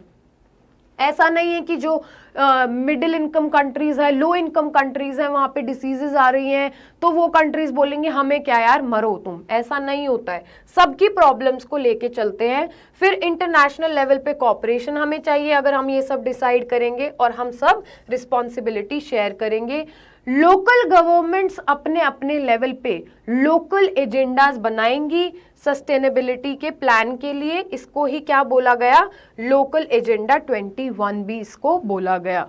यहाँ पे क्या किया, लोकल गवर्नमेंट्स को एनकरेज किया, क्योंकि देखो micro management is very important छोटे लेवल पे यहाँ पे, क्योंकि लोकल गवर्नमेंट्स को पता होगा वहाँ के एरिया में क्या रिसोर्सेज कैसे इस्तेमाल किए जा सकते हैं, कैसे सस्टेनेबिलिटी प्रमोट की जा सकती है, कैसे वहाँ पे जो लोकल लेवल पे लीडर्स हैं या फिर ब्यूरोक्रेट्स हैं वो लोगों को समझा के बुझा के ये चीज़ें करवा सकते हैं। आई होप दिस इज क्लियर। फिर हम बात करते हैं कि रिसोर्स प्लानिंग क्यों ज़रूरी है। हमने सब डिस्कस कर लिया, ये फ्लो में हम चल रहे हैं कि जुडिशियस यूज़ ऑफ रिसोर्सेज के वजह से, क्योंकि किसमें डाइवर्स कंट्री है जो इंडिया, इसमें तो बहुत ज़्यादा ज़रूरी हो जाती है, क्योंकि हमारे पास इतने तरह के रिसोर्सेज हैं। अब ऐसे भी रीजन्स हैं किसी के पास बहुत ज़्यादा है रिसोर्सेज और किसी के पास वो है ही नहीं, तो हमें वो भी इंश्योर करना है कि इक्वल डिस्ट्रीब्यूशन हो। ऐसा नहीं है कि आप उस एरिया में रह रहे हो तो आप ही महाराजा हो वहाँ के, ये भी नहीं होना चाहिए। अनइवन डिस्ट्रीब्यूशन है हमारे पास रिसोर्सेज का, सारी एक तरीके से नहीं बटे हुए, इसलिए हमें रिसोर्स प्लानिंग करनी ज़रूरी है। जैसे कि इसके एग्जाम्पल्स हैं, ये एक पूरा क्वेश्चन बनता है, why resource planning is important in India, give examples and support your conclusion. Conclude करो, conclude the statement and give examples. अब झारखंड, छत्तीसगढ़, मध्य प्रदेश वाली जो बेल्ट है इसमें मिनरल्स बहुत ज़्यादा है, कोल की अवेलेबिलिटी ज़्यादा है, पर बाकी रिसोर्सेज कम है। आगे अरुणाचल प्रदेश वाले जैसे एग्जाम्पल हुआ, यहाँ पे वाटर रिसोर्सेज, फॉरेस्ट बहुत ज़्यादा है पर इंफ्रास्ट्रक्चर नहीं है उसको यूज़ करने का, ठीक है, टेक्नोलॉजी नहीं है वहाँ पे सारी चीज़ें। राजस्थान में सोलर और विंड एनर्जी बहुत ज़्यादा है पर वाटर स्कैरसिटी है। लद्दाख में कल्चरल हेरिटेज है, शॉर्टेज है वाटर की, मिनरल की, इंफ्रास्ट्रक्चर की। तो ऐसे ऐसे इसमें बताया गया है कि डिफरेंट एरियाज रिच हैं किस किस रिसोर्स में, तो इसलिए उसको बांटना, उसकी डिस्ट्रीब्यूशन, उसका यूसेज बहुत ज़रूरी है। Balanced resource planning is important, national level पे हो चाहे वो स्टेट पे हो, रीजनल लोकल लेवल पे, किसके लिए, सस्टेनेबल एनवायरनमेंट के लिए। तो ये क्या हुआ, इंट्रोडक्शन हुई इस क्वेश्चन में देखो, फिर यहाँ पे क्या हुआ, बॉडी है, एग्जाम्पल है, नीचे क्या हुआ हमारा यहाँ पे कंक्लूजन आ जाता है कि हाँ हमें करना ज़रूरी है ये, और किस किस लेवल पे करना है, national, state, local, community levels पे, सब पे रिसोर्स प्लानिंग इंपॉर्टेंट है, राइट। फिर रिसोर्स प्लानिंग हम करते कैसे हैं इंडिया में, ये क्वेश्चन आता है। देखो प्रोसेस तो कॉम्प्लिकेटेड है, हमने बोल दिया कर दिया उससे बात नहीं होती, it's easier said than done. बोलना बहुत आसान है, करना मुश्किल है। तो resource planning is a very complex process. इसमें होता क्या है, अब बच्चों हमें रिसोर्स प्लानिंग करनी होगी, आपको अगर अपना टाइम टेबल बनाना है या कुछ भी देखना है आपको कैसे पढ़ना है, कोई सब्जेक्ट उठाया आपने, तो आप पहले आइडेंटिफाई करोगी कि क्या क्या हमें पढ़ना है, मेरे पास कौन कौन सी बुक्स अवेलेबल हैं, ठीक है, उसके हिसाब से आप पूरी प्लानिंग स्टार्ट करोगे। Identification and inventory of resources, surveys के थ्रू, मैपिंग के थ्रू एस्टिमेशन लगाते हैं हम, कितना कहाँ है, कितना कितना है, ठीक है, वो सब कि आपके पास कितना सिलेबस हो गया, कितना पेंडिंग है, करना क्या क्या है, वो आप सब करते हो। सेम यही प्लानिंग का part. Developing a planning structure with suitable technology, skills and institutions. अब आप एक प्लानिंग स्ट्रक्चर डेवलप करते हो कि कैसे, क्या हमारे पास टेक्नोलॉजी है, क्या स्किल्स अवेलेबल हैं, क्या इंस्टीट्यूशंस हैं जिनकी मदद से हम रिसोर्स प्लानिंग कर सकते हैं। एक प्लानिंग स्ट्रक्चर डेवलप करते हो, कैसे यूटिलाइज करेंगे, कहाँ कहाँ क्या क्या चीज़ें अवेलेबल है। तो ये एक प्लानिंग स्ट्रक्चर है जो हमारे पास ये डिफरेंट टेक्नोलॉजी, स्किल्स, इंस्टीट्यूशंस की यूज से होगा। तो क्या हुआ, आइडेंटिफिकेशन एंड इन्वेंट्री, फिर डेवलपिंग अ प्लानिंग स्ट्रक्चर, फिर आया हमारे पास जो हमने ये यूज़ कैसे करेंगे, क्या टेक्नोलॉजी, स्किल, कहाँ क्या क्या यूज़ करके हम इसको पूरा इसकी यूटिलाइजेशन करेंगे, डिस्ट्रीब्यूशन करेंगे, प्रोसेसिंग करेंगे, व्हाटएवर करेंगे हम। तो अब इसमें हम बात करेंगे कि यार हमने अपना प्लान तो बना लिया, पर जो हमारा नेशनल लेवल पे बिगर पिक्चर है, क्या हमारी प्लानिंग उससे वो हो रही है, मिल रही है, उससे अलाइनमेंट में है, हम दोनों आपस में चल रहे हैं ठीक से। तो ये देखते हैं हम, aligning resource development plans with national development goals, कि जो रिसोर्सेज को डेवलप कर रहे हैं और नेशनली हमने जो डिसाइड किया हुआ है, क्या वो दोनों चीज़ें आपस में अच्छे से कोऑर्डिनेटेड है, वो हम डिसाइड करते हैं। जैसे आप देखते हो क्या हमारे क्या क्या सब्जेक्ट्स हमें करने हैं, फिर आप देखते हो किस में मुझे कितना टाइम लगेगा, किसको मैं कैसे कर सकता हूँ, इसको मैं वीडियोस देख के कर सकता हूँ फटाफट, मैथ्स में मुझे प्रैक्टिस करनी होगी खुद से, कोई टेक्नोलॉजी का यूज़ नहीं करूँगा, बंद करके प्रैक्टिस करनी है, सम सॉल्व करना है, ठीक है। वो सारी चीज़ें किस पे कितना टाइम लगेगा, कितना कम टाइम लगेगा, कितना हो गया कितना नहीं हुआ है, ठीक है। इसके लिए मेरे को ट्यूशन जाना है, कोचिंग जाना है, ये सोशल साइंस की वीडियोस मुझे कीर्ति मैम की देखनी है। फिर आप देखते हो कि यार जो मैंने ये डिसाइड किया है क्या ये मेरे बोर्ड्स जो आ रही है उसकी टाइमलाइन जो है उससे मैच कर रहा है, ठीक है। हमारा जो बिगर प्लान है क्या उससे मैच कर रहा है, उसको सपोर्ट कर रहा है मेरा ये नहीं कि एक ही सब्जेक्ट में मैं इतना इन्वेस्ट हो जाऊं कि मैं भूल जाऊं बाकी सब। हमें देखना है वो, क्योंकि हर सब्जेक्ट क्या है 100 मार्क्स का है, तो हमें देखना है कि बोर्ड्स वाली प्लानिंग से अलाइन कर रही है मेरी प्लानिंग। तो यही सब हम रिसोर्स प्लानिंग में करते हैं। अब इंडिया में होता क्या है, देखो हिस्ट्री बहुत इंपॉर्टेंट है समझनी। यहाँ पे हमारी कॉलोनियल हिस्ट्री रही है, तो उन लोगों ने क्या किया, उनको पता था भारत सोने की चिड़िया है। सोने की चिड़िया सिर्फ पैसे वाइज नहीं, रिसोर्सेज इतने हैं इनके पास, तो वो क्या करते थे, यहाँ पे आए, वो उनको ग्रीड थी, लालच में आए, हमारी कंट्री पे कब्जा किया, और फिर क्या किया, हमारे रिसोर्सेज हमारे प्रोडक्ट्स क्या करते थे, अपनी कंट्रीज में बेचते थे। किस लिए, वहाँ पे टेक्नोलॉजी थी जिसका यूज करके वो उसको इस्तेमाल करते थे, प्रोसेस करते थे, फिनिश्ड गुड में बनाते थे, और वही हमें आके वापस बेचते थे महंगे दामों पे। तो कॉलोनियल हिस्ट्री क्या बताती है कि टेक्नोलॉजिकल सुपीरियॉरिटी जिसके पास होगी वो रिसोर्सेज रिच रीजन्स को एक्सप्लॉइट कर सकेगा। इसी बात से हम जब इंडिपेंडेंट हुए तो हमारे leaders, politicians, bureaucrats, civil servants, ये सब जो प्लानिंग का पार्ट होते हैं, उनको ये बात समझ आई कि यार अंग्रेज आए, हम पे राज करके चले गए, टेक्नोलॉजी बढ़िया बढ़िया लाए, हमारे फॉरेस्ट काट दिए, हमारी नेचुरल प्लांटेशंस हमें ग्रो कराई, यहाँ पे क्रॉप्स लेके गए हमारा प्रोडक्ट और वहां पे इस्तेमाल कर लिया। तो क्या समझ आया हमें, इससे सीख क्या मिली कि भाई टेक्नोलॉजी यूज करनी तो बहुत इंपॉर्टेंट है। तो फिर हमने क्या किया, उससे हमने सीखा कि टेक्नोलॉजिकल सुपीरियॉरिटी डेवलप करनी पड़ेगी हमें भी। तो क्या हमने 5 ईयर जो प्लान्स थे हमारे डेवलपमेंट प्लान्स, 5-5 साल के जो प्लान्स बनते हैं कंट्री के कि क्या करना है कैसे करना है, उसमें हमने रिसोर्स प्लानिंग को इंक्लूड किया। क्या किया हमने, रिसोर्स प्लानिंग को इंक्लूड किया, रिसोर्स डेवलपमेंट को, ठीक है। Resource development and planning was included in our 5 year plans. और इसमें क्या बोला गवर्नमेंट ने, हम टेक्नोलॉजिकल अवेलेबिलिटी पे कॉन्सेंट्रेट करेंगे, हम अपने रिसोर्सेज का इस्तेमाल अच्छे से करेंगे। तो ये हमने सीखा कहाँ से, कॉलोनियल हिस्ट्री से। फिर इंक्लूड किया अपनी प्लानिंग में, टेक्नोलॉजिकल एडवांसमेंट पे ध्यान दिया। अब देखो टेक्नोलॉजिकल एडवांसमेंट कितना, मतलब कोई क्षेत्र जो रीजन है अगर वो टेक्नोलॉजी में बहुत आगे है, अव्वल तरीके पे काम कर रहा है, तो वो क्या कर सकता है, वो दूसरा जो रीजन है जिसके पास इतने रिसोर्सेज हैं उसको पछाड़ सकता है। अब देखो एग्जाम्पल यहाँ पे है दिल्ली और झारखंड का। दिल्ली के पास टेक्नोलॉजी सबसे बेस्ट, इंफ्रास्ट्रक्चर सबसे बेस्ट, प्लानिंग करने वाले सबसे बेस्ट, इतनी सारे इंस्टीट्यूशंस हैं हमारे पास जिससे हम रिसोर्सेज यूटिलाइज कर सकते हैं। तो बिल्कुल मुट्ठी भर रिसोर्सेज होते हुए दिल्ली ने इतना अच्छा रिसोर्स यूटिलाइजेशन किया कि वो रिचर उसमें आती है, क्या कैटेगरी में। एंड फिर हमारे पास झारखंड जैसा स्टेट है जिसके that is so rich in resources, इतने सारे भरपूर अमाउंट में रिसोर्सेज हैं, मिनरल्स हैं उसके पास, ठीक है। तो वो फिर भी इंफ्रास्ट्रक्चर में कहीं ना कहीं पीछे होने की वजह से हाँ क्या हो गया, आगे बढ़ने की बजाय वो पीछे रह गया स्टेट, अभी भी वो पुअर स्टेट्स में से काउंट होता है। तो ये टेक्नोलॉजिकली डिफरेंस ला सकती है बच्चों, इसलिए technological advancement is very important in resource planning and development, ठीक है। आगे इस पे अब कैसा भी क्वेश्चन बन जाएगा, आप सारे एस्पेक्ट्स इसमें यूज कर सकते हो ना कि कैसे रिसोर्स प्लानिंग करते हैं, क्या 3 स्टेप्स हैं उसके, आइडेंटिफिकेशन, डेवलपिंग प्लानिंग स्ट्रक्चर, फिर aligning with the national goals.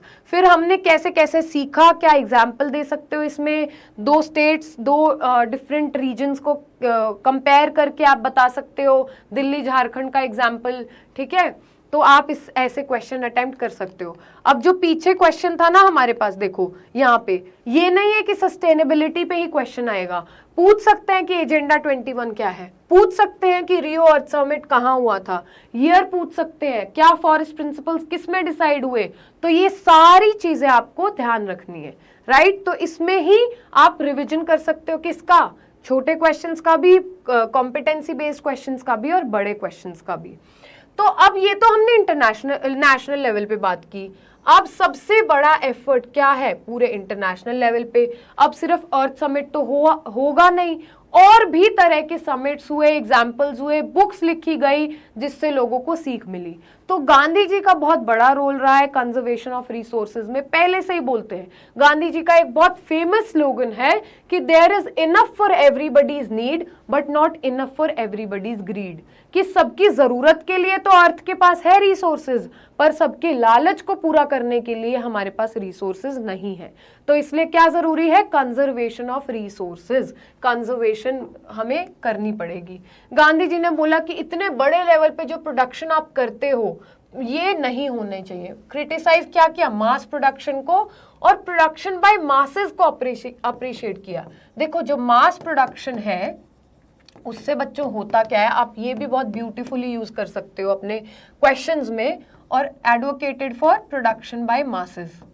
Mass production मतलब फैक्ट्रीज से आप करवा रहे हो चीजें, तो वो क्या हो रहा है, बड़े लेवल पे प्रोडक्शन कर रहे हो, आप मशीन्स के थ्रू करवा रहे हो, पोल्यूशन हो रहा है, सस्टेनेबल नहीं है, बहुत बड़े लेवल पे है, और लालच बढ़ता जा रहा है, प्रॉफिट मेकिंग बिजनेस हो गया है, सिर्फ नीड्स की उससे नहीं कर रहे हो। गांधी जी बोलते थे मासेस से प्रोडक्शन कराओ, इनकी जॉब्स आप एक तो छीन रहे हो, फिर आप पोल्यूशन वाले तरीके ढूंढ रहे हो, फिर आपका लालच बढ़ रहा है। तो अगर कम्युनिटी लेवल पे प्रोडक्शन होगा, मासेस लोग करेंगे, सेमी स्किल्ड जॉब्स होंगी, ठीक है, लोग अपने हाथों से हैंडमेड प्रोडक्ट्स वो करेंगे, तो इससे क्या होगा, एनवायरनमेंट को कम हार्म होगा, लालच कम होगा लोगों में। तो that is why used to say mass production नहीं, प्रोडक्शन बाय मासेस हो।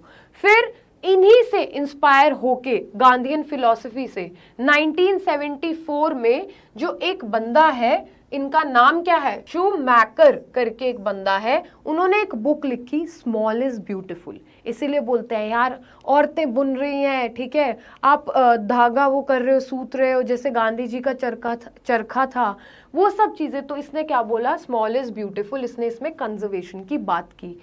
इंटरनेशनल लेवल पे क्लब ऑफ रोम, डिफरेंट ये ग्लोबल नॉन प्रॉफिट एक ऑर्गेनाइजेशन है, वेरियस लीडर्स मिले, वेरियस प्रोफेशनल्स मिले, ठीक है, वेरियस फिलोसोफर्स मिले, एनवायरमेंटलिस्ट मिले, उन्होंने आके क्या डिसाइड किया कि कंजर्वेशन होना चाहिए। फर्स्ट टाइम एक सिस्टमैटिक तरीके से 1968 में ये डिस्कशन हुई थी, कहाँ, क्लब ऑफ रोम में।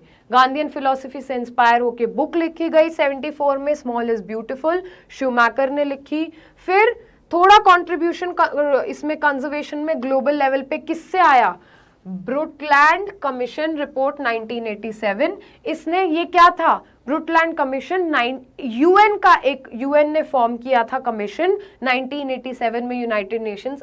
यहाँ पे हमारा सस्टेनेबल डेवलपमेंट का कॉन्सेप्ट सबसे पहली बार आया, और इन्होंने बोला कि रिसोर्स कंजर्वेशन जरूरी है। ये वर्ड जो आया था, कॉन्सेप्ट सस्टेनेबल डेवलपमेंट का, वो कहाँ से आया था, Brundtland commission 1987, Brundtland commission report 1987। Brundtland was prime minister of Norway, country के प्राइम मिनिस्टर थे, उनके नाम पे ये कमीशन रिपोर्ट आई, यूएन ने ये बनाया था। उसमें क्या आया, हमारा वर्ड सस्टेनेबल डेवलपमेंट, और बुक में भी पब्लिश किया गया आर कॉमन फ्यूचर।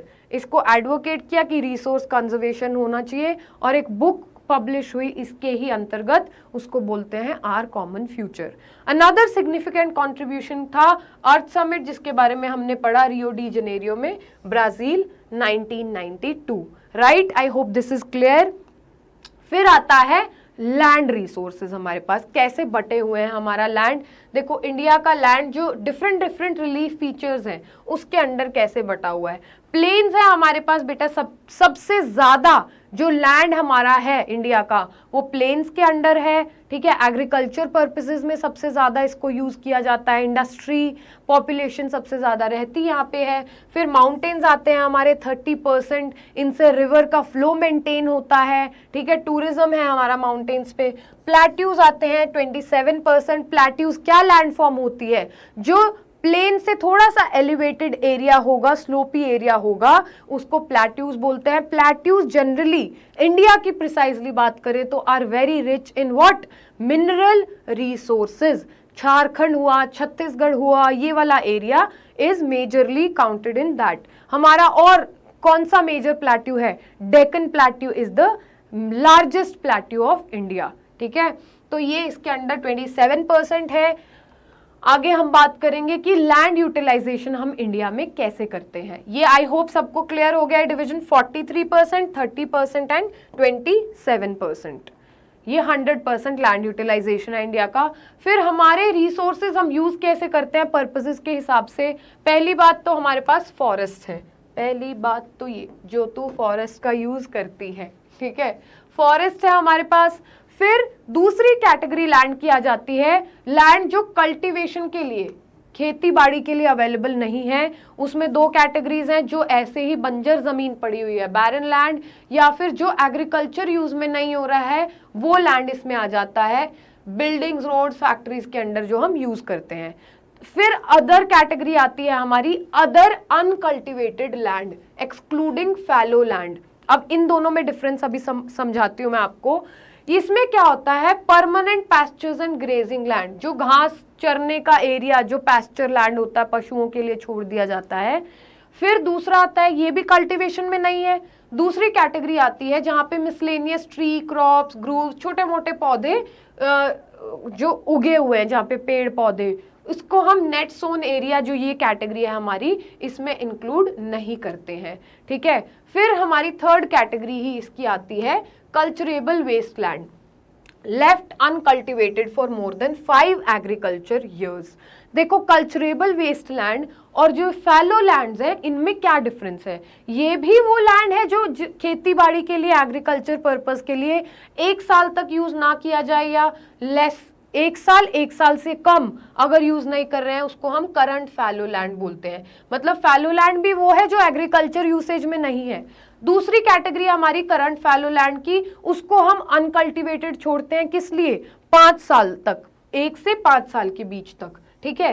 अब करंट फैलो लैंड और other than current fallow land, दो कैटेगरीज है हमारी, और एक है हमारे पास कल्चरेबल वेस्टलैंड। तो ये इस कैटेगरी से कैसे अलग हुआ, ये हमने पर्पसली छोड़ा हुआ है, किस लिए, कि सॉइल रिपेयर हो जाए, अगर कुछ माइनिंग प्रोसेस किसी और से हमारा लैंड थोड़ा खराब हो गया है, रीप्लेनिश हो जाए, हमारे इंपॉर्टेंट मिनरल्स सॉइल में आ जाए, न्यूट्रिएंट्स आ जाए, ठीक है। तो कुछ टाइम के लिए हम इसको ऐसे ही छोड़ देते हैं कि अभी इसमें उतनी जान नहीं रही है, तो इसको थोड़ा सा सांस आने दो, इस लैंड को जीवन आने दो वापस इसमें।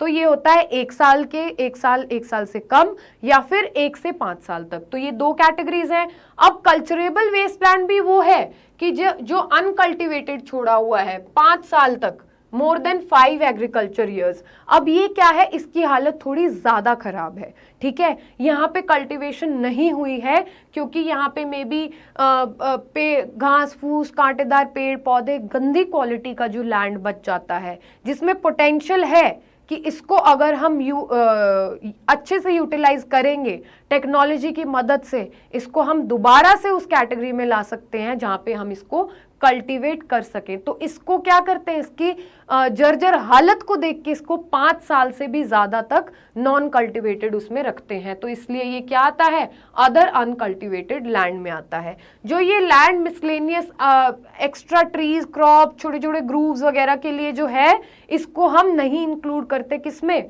नेट सोन एरिया में। अब हम नेट सोन एरिया का कॉन्सेप्ट समझेंगे क्या है। Physical extent of land on which crops are sown, harvested in, known as net sown area. Area sown more than once in an agriculture year plus net sown area is known as gross cropped area. अब यहाँ पे आप समझिए ये कहना क्या चाह रहे हैं। हमारे पास ये एक लैंड है, ठीक है, यहाँ पे हमने कल्टीवेशन की, हमने क्रॉप्स ग्रो कर दी, ठीक है, 1 साल की बात है, 1 ईयर, एग्रीकल्चर ईयर, ठीक है। अब होता क्या है बच्चों, यहाँ पे ये इतना एरिया, एक बार हमने खेती कर ली, यहां से हमारी फसल उग गई, काट ली हमने। अब इतना जो एरिया है इस पे हमने फिर से खेती की, ठीक है। ये सपोजिटली 20 यूनिट्स है लैंड की, 20, और ये था टोटल एरिया है 100, जो ये फिक्स्ड एरिया है 100 है। तो जो ये हमारा पूरा का पूरा जो एरिया है, ये जो एरिया है 100, इसको हम क्या बोलेंगे?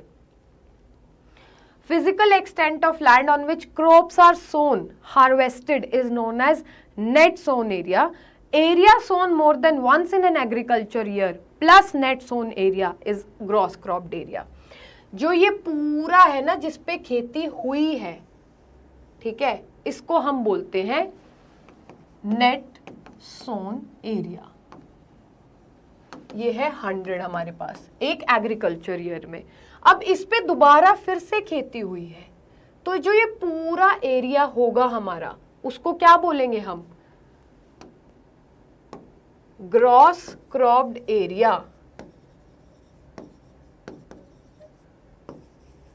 ये क्या होगा? 100 प्लस 20, 120 यूनिट्स हमारा इसमें बच्चों होगा ग्रॉस क्रॉप्ड एरिया, क्योंकि उस पे दोबारा फसल भी उगी है, इसलिए उसको ग्रॉस बोलते हैं।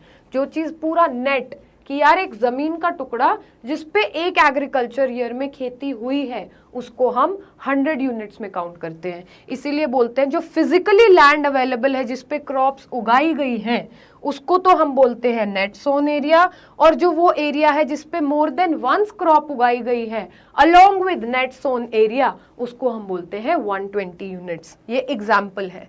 आई hope this is clear for everybody. अब लैंड यूज पैटर्न हम देखते हैं बच्चों, ये ग्राफ आपकी एनसीईआरटी में दिया गया है वेरियस उससे। हमारा ये देखो कंपैरिजन आप पाई डायग्राम से कर सकते हो। यहाँ पे ये सबसे मेजर जो नॉन एग्रीकल्चर यूजेस में जो लैंड है, ठीक है, वो ये क्या है ग्राफ, ईयर देखो इसमें हमारा 1960s का है, ये 2014-15 का है। अब सबसे मेजर जो वो हुआ है बड़ा है, 18% था हमारा फॉरेस्ट के अंडर लैंड जो था, ये देखो ब्लू वाला रिप्रेजेंट करता है फॉरेस्ट एरिया। यहाँ पे फैलो अदर देन करंट पहले कंपेयर कर लेते हैं, ये था 18%, अब बढ़ के हो गया है 23%, which is a sign of improvement, कि फॉरेस्ट के अंडर जो हमारा लैंड था वो बड़ा है, ठीक है, उसकी वजह से कहीं कम भी हुआ होगा किसी किसी कैटेगरीज के अंडर। तो यहाँ पे ये डिफरेंट लेवल ऑफ कंपैरिजन है, जैसे ये करंट फैलो लैंड है, ठीक है, नेट सोन एरिया, ये जो हमारा नेट सोन एरिया है, सॉरी ये हमारा light green is net sown area, ये है नेट सोन एरिया है हमारा जो वो ऑलमोस्ट सेम रहा है। फॉरेस्ट कवर हमारा बड़ा है, खेती बाड़ी के अंडर जो एरिया है वो हमारा मेजरली सेम रहा है और फॉरेस्ट कवर हमारा बड़ा है, ठीक है। बैरन या अनकल्चरेबल वेस्टलैंड था जो, उसको हमने ठीक किया है, वो कम हो गया है। अब यहाँ पे जो ऐसे ही बंजर जमीन पड़ी थी, this is such an improvement for us. इसके बाद डार्क ग्रीन है जो नॉन एग्रीकल्चरल यूसेस में जो एरिया है वो हमारा बड़ा है 8.7%। इसी की वजह से, क्योंकि पॉपुलेशन ग्रोथ हुई है, इंडस्ट्रीज लगी हैं, फैक्ट्रीज लगी हैं, सिटीज एस्टैब्लिश हुई हैं, बिल्डिंग्स हैं, तो इससे क्या हो रहा है, हमारा नुकसान हो रहा है बच्चों। ऐसे ही बाकी डिस्ट्रीब्यूशन हमारा क्या दिया हुआ है यहाँ पे। आई होप दिस इज क्लियर। इस पे भी क्वेश्चन आ सकता है आपका कि कंपेयर करो क्या रीजंस हैं, ठीक है, छोटा मोटा वो पूछ सकते हैं।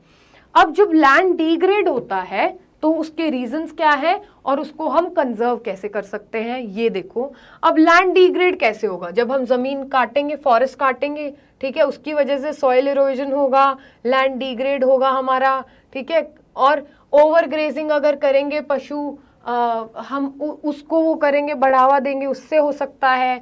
माइनिंग ज्यादा करेंगे, उससे लैंड की क्वालिटी खराब हो सकती है। ओवर इरिगेशन, ज्यादा पानी से फ्लड कर देंगे तो भी हमारे लैंड की क्वालिटी खराब हो सकती है, क्योंकि उससे क्या होगा, ब्लॉकेज हो जाएगी, ज्यादा पानी जमा रहेगा तो वहाँ पे सॉइल में इम्पोर्टेंट वो नहीं जाएगा, मिनरल्स, वो न्यूट्रिएंट्स का ब्लॉकेज हो सकती है। फिर मिनरल प्रोसेसिंग की वजह से भी हमारा लैंड डिग्रेड हो सकता है। ये सारे तो बच्चों हमारे पास है रीजंस। फिर सोल्यूशन क्या होगा? डिफॉरेस्टेशन है तो ज़्यादा पेड़ लगाना, एफॉरेस्टेशन सोल्यूशन है। ओवर ग्रेजिंग अगर हो रही है, पशुओं को ज़्यादा घास चारा चराया जा रहा है, उसको मैनेजमेंट में लाना होगा, ग्रेजिंग लैंड को हमें। माइनिंग कैसे कर रहे हो आप, उसके तरीके को रेगुलेट करना होगा। ओवर अगर फ्लड कर देते हो फील्ड को पानी से, उसको रोकने के लिए हम छोटे छोटे स्प्रिंकलर्स लगा देते हैं पूरी फील्ड में, कि जो ड्रिप ड्रिप छोटा छोटा पानी जितना रिक्वायर्ड है उतना देती रहे। प्लांटेशन करेंगे हम। अब पूरा अगर ऐसे खाली छोड़ा हुआ एरिया, तो वो क्या होगा? शीट्स, पूरी सॉइल इरोजन होता रहेगा, ठीक है। तो हम वहां पे प्लांट्स उगा देते हैं शेल्टर बेल्ट्स में, ताकि क्या हो, प्लांट्स की रूट्स जो हैं वो मिट्टी को पकड़ के रहे, सॉइल इरोड ना हो, सॉइल इरोजन ना हो। सॉइल नहीं इरोड होगी तो क्या होगा? हमारी न्यूट्रिएंट रिच सॉइल, हमारी लैंड की क्वालिटी इंप्रूव्ड रहेगी। प्लांटेशन ऑफ शेल्टर बेल्ट्स है यहाँ पे। फिर जो डिजर्ट एरिया में सॉइल इरोजन होता है, विंड आती है और पूरा उड़ा के ले जाती है, उसको बचाने के लिए हम थॉर्नी बुशेस लगा देते हैं। तो ये कुछ तरीके हैं जिससे हम क्या करते हैं, कॉजेज है और सॉल्यूशंस है। आई होप इतना क्लियर है। इसके ये लैंड एज अ रिसोर्स हमने बात की, उसकी प्लानिंग, यूटिलाइजेशन, सारा क्या एरिया है उसका, लैंड यूज पैटर्न, कैटेगरीज। अब हम आगे बढ़ेंगे सॉइल पे, soil as a resource discuss करेंगे, राइट। देखो, तो ये जो हमारा टॉपिक है बच्चों, सॉइल एज अ रिसोर्स, इसमें हमें पहले तो सबसे बड़ा डिफरेंस ये जानना है कि सॉइल क्या होती है और लैंड क्या होता है। बहुत बच्चे कंफ्यूज हो जाते हैं। वो पहाड़ हो, प्लेट्यू हो, प्लेन्स हो, जो भी एरिया है हमारा, दैट इज लैंड, ठीक है। वो पूरा का पूरा लैंड है, जमीन बोली जाएगी उसको। पर जमीन पर जो ऊपरी लेयर होती है, the upper layer of that land, that is soil. Soil कई तरह की चीजों से मिलके बनती है, मतलब there are a lot of factors which are involved that constitute the soil. कैसे? मिट्टी में बहुत सारे फैक्टर्स होते हैं जो अफेक्ट करते हैं। सॉइल के टाइप्स बनते हैं, वो प्रेशर लगा लो, टेम्परेचर लगा लो, ठीक है, मॉइस्चर लगा लो। तो और सॉइल टाइप्स, मतलब दीज आर द फैक्टर्स जो सॉइल की फॉर्मेशन को वो करते हैं, डिसाइड। और सॉइल टाइप्स क्या होता है हमारे पास? सॉइल टाइप्स बच्चों कहाँ से डिसाइड होते हैं? ये तो सॉइल वर्सेस लैंड का डिफरेंस सबको समझ आ गया। यहाँ पे हम सॉइल टाइप्स की बात करें तो सॉइल फॉर्मेशन कैसे हो रही है, ठीक है, ये जो हमने फैक्टर्स डिस्कस किए। अदर देन दिस, कलर कैसे डिसाइड होगा, उसके बेसिस पे टाइप्स होंगे। कलर डिसाइडिंग फैक्टर्स बहुत सारे अलग अलग होते हैं। थिकनेस सॉइल की, एज, फिर हमारे केमिकल और फिजिकल प्रॉपर्टीज जो होती हैं सॉइल की, वो डिसाइड करती हैं कि वो कौन सी सॉइल टाइप होगी। और इसके बेसिस पे हमारी कंट्री में सॉइल टाइप्स कितनी है? There are total 6 soil types. 6 प्रकार की सॉइल पाई जाती है हमारी कंट्री में, ठीक है। ये मैप आपकी एनसीईआरटी में दिया हुआ है। ये टॉपिक सबसे कंफ्यूजिंग टॉपिक रहा है, पता है आप लोगों के लिए नहीं। जब मैं क्लास 10th में थी ना, आई स्वेयर मैं इतना परेशान थी इस टॉपिक से, मेरे को समझ ही नहीं आता था ये सॉइल वहां कहाँ, ये वो कैसे बनती है, क्यों है, क्या बोल रहे हैं, इतने भारी भारी वर्ड्स लगते हैं। पर सच में, हकीकत में आपको ये बात बता दूं, कुछ है ही नहीं इसमें, लिटरली कुछ नहीं है इस टॉपिक में आपके पास। देखो, 6 टाइप की सॉइल दी हुई है। अब ऑफकोर्स मिट्टी तो हर जगह होगी, ठीक है, लैंड की अपर लेयर है, सॉइल है टॉप लेयर, तो हर जगह मिट्टी होगी। अब कुछ ना कुछ फैक्टर्स अलग है, कहीं टेम्परेचर यार ज्यादा है, कहीं पे बारिश ज्यादा हो रही है, कहीं पे कम हो रही है, कहीं पे स्टीपी स्लोप्स हैं, माउंटेन्स हैं, कहीं पे प्लेट्यूज हैं, कहीं पे प्लेन्स हैं, ठीक है। तो कहीं से रिवर बहा के कोई सॉइल ला रही है, वो टाइप की सॉइल है, कहीं पे किसी और टाइप की सॉइल है। तो ऑफ कोर्स जब ये फैक्टर्स अलग होंगे तो उसमें क्रॉप्स भी अलग उगेंगी, राइट। जो फैक्टर्स चावल को उगाने के लिए चाहिए, वो फैक्टर्स हमें कॉटन को उगाने के लिए नहीं चाहिए। तो इसी बेसिस पे, और ऑफ कोर्स जब वो केमिकल फिजिकल प्रॉपर्टीज दिखने में अलग होगी, केमिकल प्रॉपर्टीज अलग होंगी, उसमें क्या क्या केमिकल्स से वो कॉन्स्टिट्यूट होती है, बनती है, तो उसी के बेसिस पे उसका कलर डिसाइड होता है, टेक्सचर डिसाइड होता है, नाम डिसाइड होता है, एरिया वाइज वो हमें मिलती है। तो हमारे पास कितनी कैटेगरीज ऑफ सॉइल हैं? हमारे पास 6 कैटेगरीज ऑफ सॉइल हैं। इनकी फॉर्मेशन क्या कैसे है ये तो देखो डिटेल में हम लेक्चर में पढ़ेंगे। ये है वन शॉट रिवीजन क्लास, तो इसमें फटाफट से 4 पॉइंट्स जो हमें रिवाइज करने हैं कि हमें एग्जाम में लिखने आ जाए। तो ये नहीं है कि पूरी की पूरी एनसीईआरटी के रट्टे मार लिए और आपको कॉन्सेप्ट पता ही नहीं है, वो सब नहीं करना है। 4 पॉइंट्स सटीक बिल्कुल वो पता होने चाहिए, एग्जाम में लिखोगे नंबर आराम से मिल जाएंगे। तो इसी से क्या आएगा, इन्हीं समझदारी के तरीकों से हमारे क्या आएंगे 80 में से 80 नंबर या फिर 100% नंबर जिनको हम बोलते हैं, तो हम ही बनेंगे टॉपर। याद रखना जो हमारा ग्रीन वाला एरिया है ये है हमारे पास फॉरेस्ट एंड माउंटेनियस सॉइल, ठीक है, ये वाला एरिया आ जाता है। फिर हमारे पास आती है एलुवियल सॉइल, ठीक है, ये नदरन प्लेन्स में ये सारा एरिया आ जाता है, ठीक है। एक मिनट, इसको कंफ्यूज मत होना आप लोग, जो ये डार्क ग्रीन कलर का एरिया है ये फॉरेस्ट और माउंटेनियस सॉइल है। फिर नीचे वाला एरिया जो ये हमारा पूरा आ जाता है ये हमारी एलुवियल सॉइल। फिर हमारी आती है रेड एंड येलो सॉइल, वो इस पार्ट में मिलती है। फिर थोड़ी सी इस पार्ट में भी है हमारे पास। दूसरी हमारे पास आ जाती है black soil which is found in this area, right. Then we have laterite soil. Laterite soil कहाँ है बच्चों, लाइटर पोर्शंस, देखो ये है, यहाँ पे है हमारे पास, ठीक है।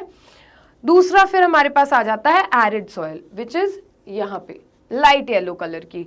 तो ये ऐसे पूरा मैप डिवाइडेड है।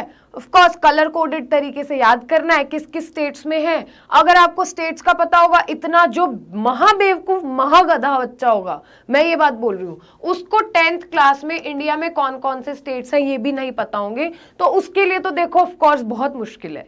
और मैं बता रही हूँ फेल होने में ना बहुत मेहनत लगती है। आप लोग सरप्राइज होगे कि क्या कह रहे हो आप, फेल होने में सच में बहुत मेहनत लगती है। अगर आपको बेसिक स्टेट्स नहीं पता है, रंगीन तरीके से आपको मोटा मोटा सॉइल का एरिया नहीं पता है, ये क्वेश्चन नहीं आप लिख सकते, ऐसे ऐसे 3-4 क्वेश्चन भी नहीं कर सकते ना, वो बच्चा तो डेफिनेटली फेल होगा। तो वो बहुत मेहनत कर रहा है कि यार बिल्कुल ही दिमाग की खिड़कियां बंद की हुई हैं मैंने, ठीक है। तो ये स्टेट वाइज मोटा मोटा डिस्ट्रीब्यूशन है हमारे पास सॉइल का। This is our black soil, ठीक है, यहाँ पे लेटराइट सॉइल है, इस साइड है लेटराइट सॉइल थोड़ी सी, ये हमारे पास एरिड सॉइल है, ये अपनी माउंटेनियस रीजन है हिमालयस वाला, तो ये पता ही है माउंटेनियस सॉइल है, ठीक है। ये दोबारा मैप मैं बता रही हूँ विजुलाइज हो जाए ताकि आपको चीजें। नदरन प्लेन्स में सबसे फर्टाइल सॉइल होती है हमारी, ये एलुवियल सॉइल होती है, right. I hope this is clear to everybody. फिर हमारी ब्लैक सॉइल तो यहाँ पे है ही, हमने देख लिया, पार्ट्स ऑफ गुजरात में भी है ये। और लेटराइट और एरिड सॉइल सबसे ज्यादा उस साइड पे है, ठीक है। तो इसी से ये पूरे मैप को आपको देखना है, ये आपके एनसीईआरटी में भी दिया हुआ है और ये हमने यहाँ पे भी इसका देख लिया डिस्ट्रीब्यूशन। अब आपका रामबाण सॉइल रिवाइज करने की आपको कहीं और से जरूरत ही नहीं है। इसके बाद मैं आपको बिल्कुल बेचिंत होके आप जाइए इस क्लास से, मैं गारंटी दे रही हूं, आपको बिल्कुल किताब खोलने की जरूरत नहीं है। इसके बाद सॉइल का पूरा हमने यहाँ पे टेबल बना दिया है। बेसिस ऑफ सॉइल किसके बेसिस पे बांटा है वो इसमें मेंशन है। फॉर्मेशन अगर आपको डिटेल में पढ़नी है तो आप बुक देख सकते हो, अदरवाइज आपको कोई जरूरत नहीं है रिवीजन के लिए। तो हम स्टार्ट करते हैं। देखो हमारे पास सॉइल दी हुई है इस साइड पे और लाइट ब्लू कलर में ये हमने बॉक्सेस फिल किए हुए हैं। यहाँ पे हमने डिसाइड कर लिया एरिया लिखेंगे, पहले सॉइल है तो हम जानना चाहेंगे वो कहाँ मिलती है, फिर क्या क्या उसमें क्रॉप्स उग रही है उस टाइप की सॉइल में, फिर वो बनी किस चीज से, कंटेंट क्या है उसमें, ठीक है। फिर उसकी कोई स्पेशल कैरेक्टरिस्टिक अगर है कि क्या स्पेशल चीज है उस सॉइल में। ऑफ कोर्स एक सॉइल दूसरी सॉइल से डिफरेंट होगी, जैसे एक बच्चा क्लास में दूसरे बच्चे से डेफिनेटली डिफरेंट होगा। सीरीज के किसी भी सीरीज के कैरेक्टर्स ले लो, गुड्डू भैया, मुन्ना भैया, ये भैया, वो भैया, सब अलग है एक दूसरे से, राइट। कभी भी कोई कैरेक्टर सिमिलर नहीं होता, ऐसे ही सॉइल सारी सिमिलर नहीं होती, राइट। तो हम रिवाइज करते हैं यहाँ से, ये 4 बेसिस पे हमें करना है, एरिया, क्रॉप, कंटेंट, किस चीज से वो बनी हुई है, किस मिट्टी की वो बनी हुई है, बोलते हैं ना किस मिट्टी का बना है तू, असर क्यों नहीं होता है, टे टे टे, मम्मी थप्पड़ मारती है डायलॉग मार के। तो ऐसे ही किस मिट्टी, क्या मिट्टी, किस चीज से बनी हुई है ये मिट्टी, वो स्पेशल कैरेक्टरिस्टिक्स, कि यार किस मिट्टी का बना, पर कुछ तो यार जैसा भी नलायक हो मेरा बच्चा बड़ा खास तो है, तो वही सब चीजें करनी है। तो फर्स्ट हमारे पास आती है एलुवियल सॉइल। ये नदरन प्लेन्स में जैसे हमने देखा मिलती है, नदरन प्लेन्स जहाँ पे इंटरप्ले किसका है, इंडस गंगा ब्रह्मपुत्रा का।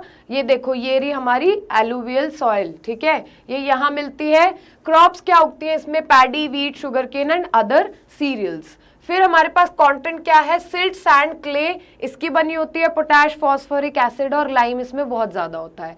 स्पेशल कैरेक्टरिस्टिक क्या है हमारे पास एलुवियल की, खादर और बांगर। खादर क्या होता है हमारे पास, new alluvial soil. Bangar is old, old वाली ज्यादा फर्टाइल होगी क्योंकि ऑफ कोर्स बहुत सालों से उसमें न्यूट्रिएंट्स ऐड हो रहे हैं। न्यू एलुवियल सॉइल कम फर्टाइल होती है। बांगर जो ओल्ड होती है इसमें कंकर ज्यादा पाए जाते हैं, फॉर्मेशन हो जाती है ओवर टाइम इसकी, ठीक है। यही है हमारा क्या डिफरेंस, इसका स्क्रीनशॉट ले लो, सारे सेव कर लो, जो करना है कर लो। Alluvial most fertile soil, most fertile क्या होगा, तो उसमें चावल और गेहूं तो उगेगा ही उगेगा, पैडी वीट है हमारे पास। फिर गन्ना, चीनी बहुत खाते हैं, दालें बहुत खाते हैं हम। फिर ब्लैक सॉइल, ब्लैक है सॉइल, व्हाइट है कॉटन, याद कर लो। डेक्कन प्लेट्यू में है, महाराष्ट्र, एमपी, गुजरात वाले एरियाज में है। यहाँ से आप देख भी सकते हो हमारे पास ब्लैक सॉइल ये है। मैं बार बार आपको मैप की हेल्प से याद करा रही हूँ ताकि आप लोग भूलो ना ये। Cotton called black cotton soil, इसी वजह से फाइन क्लेई मटेरियल होता है। कैल्शियम कार्बोनेट सबसे ज्यादा, मैग्नीशियम कार्बोनेट सबसे ज्यादा, बट फॉस्फोरिक कंटेंट नहीं होता। यहाँ पे देखो फॉस्फोरिक कंटेंट है, यहाँ नहीं है। Self aeration develops cracks and gets sticky when dry and wet respectively. क्या बोलना चाह रहे हैं, सेल्फ एरेशन करती है, जब ड्राई होती है तो क्रैक्स पड़ जाते हैं, जब उसमें पानी थोड़ा आ जाता है तो वो स्टिकी बन जाती है, यही बोल रहे हैं। डेवलप क्रैक कर लेती है व्हेन ड्राई और get sticky when wet. Okay, this is clear. फिर रेड एंड येलो सॉइल पे आते हैं, ये कहाँ मिलती है, ईस्टर्न एंड सदर्न इंडिया में मिलती है हमारे पास। ये देखो हमारे पास red and yellow eastern and southern India में मिल रही है, ठीक है। इसमें Odisha, Chhattisgarh, piedmont zone of Western Ghats भी आता है। प्लांटेशन क्या है इसमें, coffee, develops on crystalline igneous rocks and contain iron particles. जब आयरन पार्टिकल्स है तो इसीलिए रेड है, लोहे में जंग लगता है तो रेड कलर का दिखने लगता है। Same goes for this soil. फिर हमारे पास क्या है, reddish due to diffusion of iron and yellow when it occurs in hydrated form. Red होती है डिफ्यूजन ऑफ आयरन की वजह से, और येलो कब हो जाती है, जब उसमें हाइड्रेशन आ जाता है, थोड़ा सा पानी आ जाता है, ठीक है। आई hope this is also clear. Red and yellow soil किस लिए, कॉफी, कॉफी सबसे ज्यादा वो वहां पे उगती है। ये भी देखो छोटी छोटी ट्रिक्स मैंने आपको बता दी है इनको याद करने की। फिर आगे हमारे पास आती है laterite, arid and mountain soil. अब लेटेराइट सॉइल कहां पे मिलती है, hilly areas of Karnataka, Kerala, Meghalaya, जो ट्रॉपिकल एवरग्रीन एरियाज हैं उसमें लेटेराइट सॉइल मिलती है। लेटेराइट में सबसे ज्यादा कैशू नट्स पाए जाते हैं, पाइनएप्पल मिलता है, बड़ी प्रीमियम चीजें मिलनी स्टार्ट हो गई हैं हमें, T and coffee of course, ठीक है। तो पुअर किस में होती है, ह्यूमस कंटेंट इसमें कम होता है, डीप और एसिडिक होती है, डेफिशिएंट इन प्लांट न्यूट्रिएंट्स ये सॉइल होती है, ठीक है, कमजोर है ये प्लांट न्यूट्रिएंट्स में। बहुत लीचिंग होती है ड्यू टू हैवी रेनफॉल्स। जो ये एरियाज होते हैं ना लेटेराइट, मतलब हैवी रेनफॉल होती है इन एरियाज में, उसकी वजह से इस सॉइल में क्या होती है, लीचिंग हो जाती है, वो बहा देती है सॉइल को, ठीक है। ये है तो वो ब्रिक जैसी सी हो जाती है। Arid, found in western parts of Rajasthan. ये देखो arid soil, western parts of Rajasthan. ये हमारी जो लेटेराइट सॉइल है ये हमने पढ़ी थी ना, देखो इन वाले एरियाज में है और थोड़ी सी यहाँ पे है, दिया भी हुआ है इसमें। क्या हमारा hilly areas of Karnataka, Kerala, Meghalaya, hilly areas of Karnataka, Kerala, यहाँ पे मेघालय में ये पाई जाती है, ठीक है। सारी सॉइल्स को एरिया वाइज याद करोगे तभी याद अच्छे से होगी। एरिड क्या है, arid found in western parts of Rajasthan. Rain fade, of course पानी तो है नहीं तो रेन फेड क्रॉप्स होंगे यहाँ पे, ज्वार, बाजरा, मेज, ठीक है। यहाँ पे भी ह्यूमस कंटेंट कम होता है, मॉइस्चर भी कम होता है इस सॉइल में। ऑफ कोर्स एरिड है तो सूखा है, राजस्थान में है, मॉइस्चर कम होगा, रेनफेड क्रॉप्स होंगी। और सलाइन है, बहुत नमक होगा, इन एरियाज में होता है, हमें पता है। एंड क्या होगा, कंटेन्स कैल्शियम। सैंडी होगी of course. After proper irrigation becomes cultivable. इसको अगर थोड़ा पानी पात देते जाएंगे तो उससे ठीक हो जाती है। फिर आती है हमारे पास माउंटेन वाली अपर बेल्ट्स में है। देखो ये ग्रीन कलर का एरिया है जो ये माउंटेन सॉइल है, फॉरेस्ट या माउंटेन दोनों बोलते हैं इसको। हिली और माउंटेनियस रीजन्स में जम्मू एंड कश्मीर है, हिमाचल प्रदेश है, सिक्किम है, अरुणाचल प्रदेश है, ये वाला। जब हिमालयस की या फिर माउंटेन्स की, हिल्स की बात आती है, जनरली आपको क्या होता है, जम्मू एंड कश्मीर याद आ जाता है ज्यादा से ज्यादा लोगों को, या फिर हिमाचल। बट वी फॉरगेट हमारे पास एक और बेल्ट है ईस्टर्न साइड पे, वो कहाँ, सिक्किम में, अरुणाचल प्रदेश में, वहां भी माउंटेन्स हैं। ठीक है, तो ये माउंटेन जो सॉइल है वहां पाई जाती है। यहाँ पे माउंटेन वेजिटेशंस और फॉरेस्ट बहुत ज्यादा, इसलिए फॉरेस्ट सॉइल भी हम इसको बोलते हैं, right. This is also forest soil. Loamy और सिल्टी होगी in valley and coarse grained in upper slopes. देखो इसका क्या कहने का मतलब है, जब यहाँ पे बहा के आ जाएगी, यहाँ पे जब सॉइल इकट्ठी हो जाती है तो वो लोमी टेक्सचर की हो जाती है, और जो ये ऊपर होता है ये दरदरा सा टेक्सचर होता है पहाड़ों पे, तो यही बोलना चाह रहा है। और जो यहाँ वाली सॉइल होती है ये बहुत फर्टाइल होती है। ऑफकोर्स बहुत पेड़ देखते हो आप यहाँ पे, फॉरेस्ट बहुत होंगी इस सॉइल में। Fertile on valley and terraces, यहाँ पे वैली और टेरेसेस पे बहुत फर्टाइल होगी ये सॉइल। आगे हम चलते हैं, ये हमारी कैटेगरीज ऑफ सॉइल खत्म हो गई। आई डोंट थिंक सो इसके बाद आपको डिफिकल्टी आएगी, फटाफट से इसको 2 बार रिवाइज कर लेना और खत्म हो जाएगा किस्सा। फिर सॉइल है तो देखो सॉइल इरोजन भी होगा। सॉइल इरोजन क्या होता है, जब soil when the denudation of soil cover and subsequent washing down is described as soil erosion. जब सॉइल ऊपरी परत झड़ने लगती है, उड़ जाती है, पानी से बहा देते हैं, उसको ही हम सॉइल इरोजन बोलते हैं। जब टॉप लेयर खत्म होने लगती है सॉइल की, दैट इज सॉइल इरोजन। और सब्सिक्वेंट वॉशिंग डाउन, पहाड़ों पे ग्लेशियर्स, पूरी विंड ले जाती है, पानी बहा के ले जाता है सॉइल को। कॉजेज क्या हो सकती है, देखो दोनों तरीके से होता है, ह्यूमंस भी करते हैं और नेचुरल वेज से भी सॉइल इरोजन होता है, राइट। ह्यूमंस कैसे करेंगे, पेड़ काट दिए तो ऑफकोर्स पेड़ होल्ड करके रखती हैं जड़ें सॉइल, तो वो सॉइल चली जाती है। जब पेड़ नहीं होते हैं वहां पे ज्यादा ग्रेजिंग होगी, वहां पे खाएंगे पशु घास चारा, तो वो ऊपरी परत सॉइल की चली जाएगी, most fertile layer of the soil. फिर कंस्ट्रक्शन अगर करेंगे ऑफकोर्स उससे भी होगा, माइनिंग एक्टिविटीज से वो खराब हो जाएगी, या फिर गलत फार्मिंग के तरीकों से भी सॉइल चली जाती है, सॉइल इरोजन हो जाता है। Natural sources of course we have discussed, wind हो सकता है, ग्लेशियर्स हो सकते हैं, या फिर वाटर हो सकता है। 2 तरीके के कॉजेज हैं, फिर टाइप्स भी होंगे कि यार इससे ऐसे टाइप का हो रहा है, इससे वैसे टाइप का हो रहा है। जो रनिंग वाटर है जब वो काटता है क्ले सॉइल्स को और डीप चैनल्स बनते हैं, उनको क्या बोलते हैं, गलीज। ठीक है, गलीज ऐसे बन जाती हैं जब पानी के बहाव से, जब क्ले सॉइल में ऐसे कट्स लगेंगे तो आउच लग गया तो कट्स लगेंगे तो उसको क्या बोलेंगे, clay soil, right. Clay soil में कट्स लगेंगे तो सॉरी गलीज बोलेंगे उसको, गली जैसी बन जाती है रास्ते। तो वो क्या होता है, लैंड जो वो बीच में बच जाता है, जब सॉइल वहां से निकल जाती है तो वो अनफिट हो जाता है कल्टीवेशन के लिए, और उसको हम बैड लैंड भी बोलते हैं। चंबल बेसिन में इन बैड लैंड्स को क्या बोलते हैं बच्चों, रिवाइन्स भी बोलते हैं। ठीक है, चंबल घाटी में गलीज क्लियर है, बहुत मेजर चांसेस होते हैं गलीज पे क्वेश्चन आने के।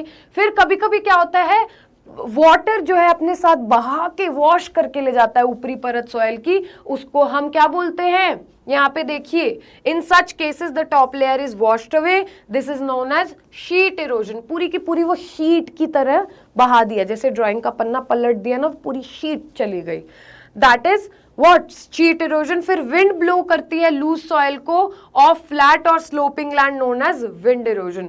फ्लैट से भी उड़ा के ले जा सकती है विंड, आपने देखा होगा जब एकदम से आंधी आती है इतनी मिट्टी उड़ती है, ठीक है, तो उसको भी हम क्या बोलते हैं, विंड इरोजन। ये फ्लैट से भी और स्लोपिंग लैंड से दोनों तरीके पे हो सकता है ये। फिर इसके ऑफ कोर्स कुछ सॉल्यूशंस भी होंगे।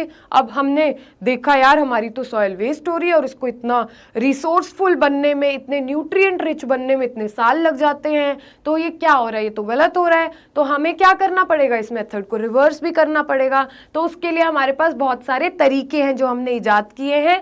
One is counter ploughing. ठीक है, क्या होता है, जो हमारी स्लोप है, अगर हम यही पेड़ लगा देंगे तो वो तो ऐसे की ऐसे बहा देगा। ठीक है, चेंज कर देते हैं यहाँ पे आप सब लोगों की कन्वीनियंस के लिए। अब यही की मिट्टी ऐसे बहाई जाएगी, हवा से, वाटर से, फिर से चली जाएगी। तो हम क्या करते हैं, इसके ऑपोजिट डायरेक्शन में हम प्लोइंग करते हैं। ठीक है, जोतते हैं उसको, ताकि क्या रहे, हमें यहाँ पे हम लगाएं उनको फसलों को, यहाँ पे हम प्लो करते हैं। काउंटर प्लोइंग मतलब इस डायरेक्शन में नहीं, इससे 90 डिग्रीज ऑपोजिट डायरेक्शन में, उससे ऑपोजिट में, तो ताकि हमारा क्या हो, बच जाए हमारी मिट्टी, हमारे पास सॉइल बच जाए। तो इसको ही हम काउंटर प्लोइंग बोलते हैं, कॉन्टूर प्लोइंग बोल सकते हो। कॉन्टूर करती है ना लड़कियां, यहाँ से ऐसे, ठीक है, ऑपोजिट डायरेक्शन में वो करते हैं जब हम, तो उसको कॉन्टूर प्लोइंग बोलते हैं। Then we have terrace farming.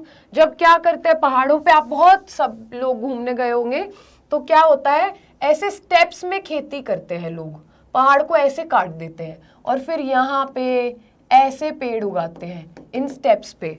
तो जो ये स्टेप्स पे पेड़ उगते हैं ना इस एरिया में, इसको ही हम बोलते हैं स्टेप फार्मिंग। देखो अब जब स्टेप्स पे होगा ना, तो एकदम से ऐसे बहाव से जाएगा नहीं, जब इससे बहाव से पानी जल्दी जाने की संभावना होती है, तो there is a more possibility कि स्लोप से ऐसे बहा के पानी शू करके ले जाए।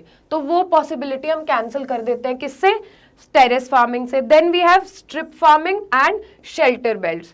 तो स्ट्रिप फार्मिंग में क्या होता है, हम क्या करते हैं, जब खाली नहीं छोड़ते फसल को, ऐसे स्ट्रिप्स में फार्मिंग करते हैं, ताकि क्या हो, हमारी ये सॉइल बंधी रहे, ये अड़चन बने उसमें, किसमें, जब शीट की तरह उड़ती है सॉइल, या फिर खाली एरिया होता है, या फिर एक पर्टिकुलर एरिया में नहीं लगाते हम क्रॉप्स, हम स्ट्रिप्स फार्मिंग करते हैं। ठीक है, ये एक तरीका है। फिर शेल्टर बेल्ट्स है। देखो अब शेल्टर बेल्ट्स को एक्सप्लेन करती हूँ मैं आप लोगों को। ये हमारे पास एक प्लॉट है, एरिया ऑफ लैंड है, यहाँ पे हमने थोड़ी फसल उगा ली, फिर यहाँ पे हमने और तरीके की फसल उगा ली। तो हम करते क्या है, हम इनके बीच में थोड़ी थोड़ी घास की क्या लेयर्स डालते जाते हैं, उगाते जाते हैं, थोड़े से एलिवेटेड प्लेटफॉर्म पे। ठीक है, ऐसे तो छोटे छोटे पहाड़ ऐसे लंबा लंबा बना के उस पे घास उगा दी। तो ये बीच में क्या होता है, ये शीट इरोजन को बचाती है, विंड इरोजन को सॉरी बचाती है। क्या करती है, जो ये बैरियर की तरह एक्ट करती हैं, बीच में अड़ जाती हैं, तो पूरा वो सॉइल को उससे बहाव से रोक देती है। या फिर जब हम पानी देते हैं फील्ड्स में, when we flood these fields with water, तो वो वाटर भी उस सॉइल को बहा के ले जा सकता है। तो बीच में देखो, जब ऐसे प्लेन होगा और फिर थोड़ा सा एलिवेटेड सरफेस होगा, फिर प्लेन होगा, थोड़ा सा एलिवेटेड होगा, उस पर घास उगी हुई है, तो this would stop the flow of water, तो वो बहाई नहीं जाएगी, that would stop soil erosion. तो ये सारी हमारे पास टेक्निक्स हैं, कॉन्टूर प्लोइंग, टेरेस फार्मिंग, ठीक है, strip farming and shelter belts. These are the solutions for what, soil conservation. Erosion से बचाते हैं हम सॉइल को। वेरी इंपॉर्टेंट रिसोर्स फार्मिंग के लिए हो, या फिर वेरियस यूजेस है हमारे पास, तो that saves us from a lot of trouble. बहुत मुसीबतों से बचते हैं हम। तो देखो इन तरीकों का हमने क्या किया, इनको इन्वेंट किया है जिससे हम प्रोटेक्ट कर सके। तो आई होप इसके साथ ही आप लोगों को सब कुछ क्रिस्टल क्लियर होगा इस चैप्टर में।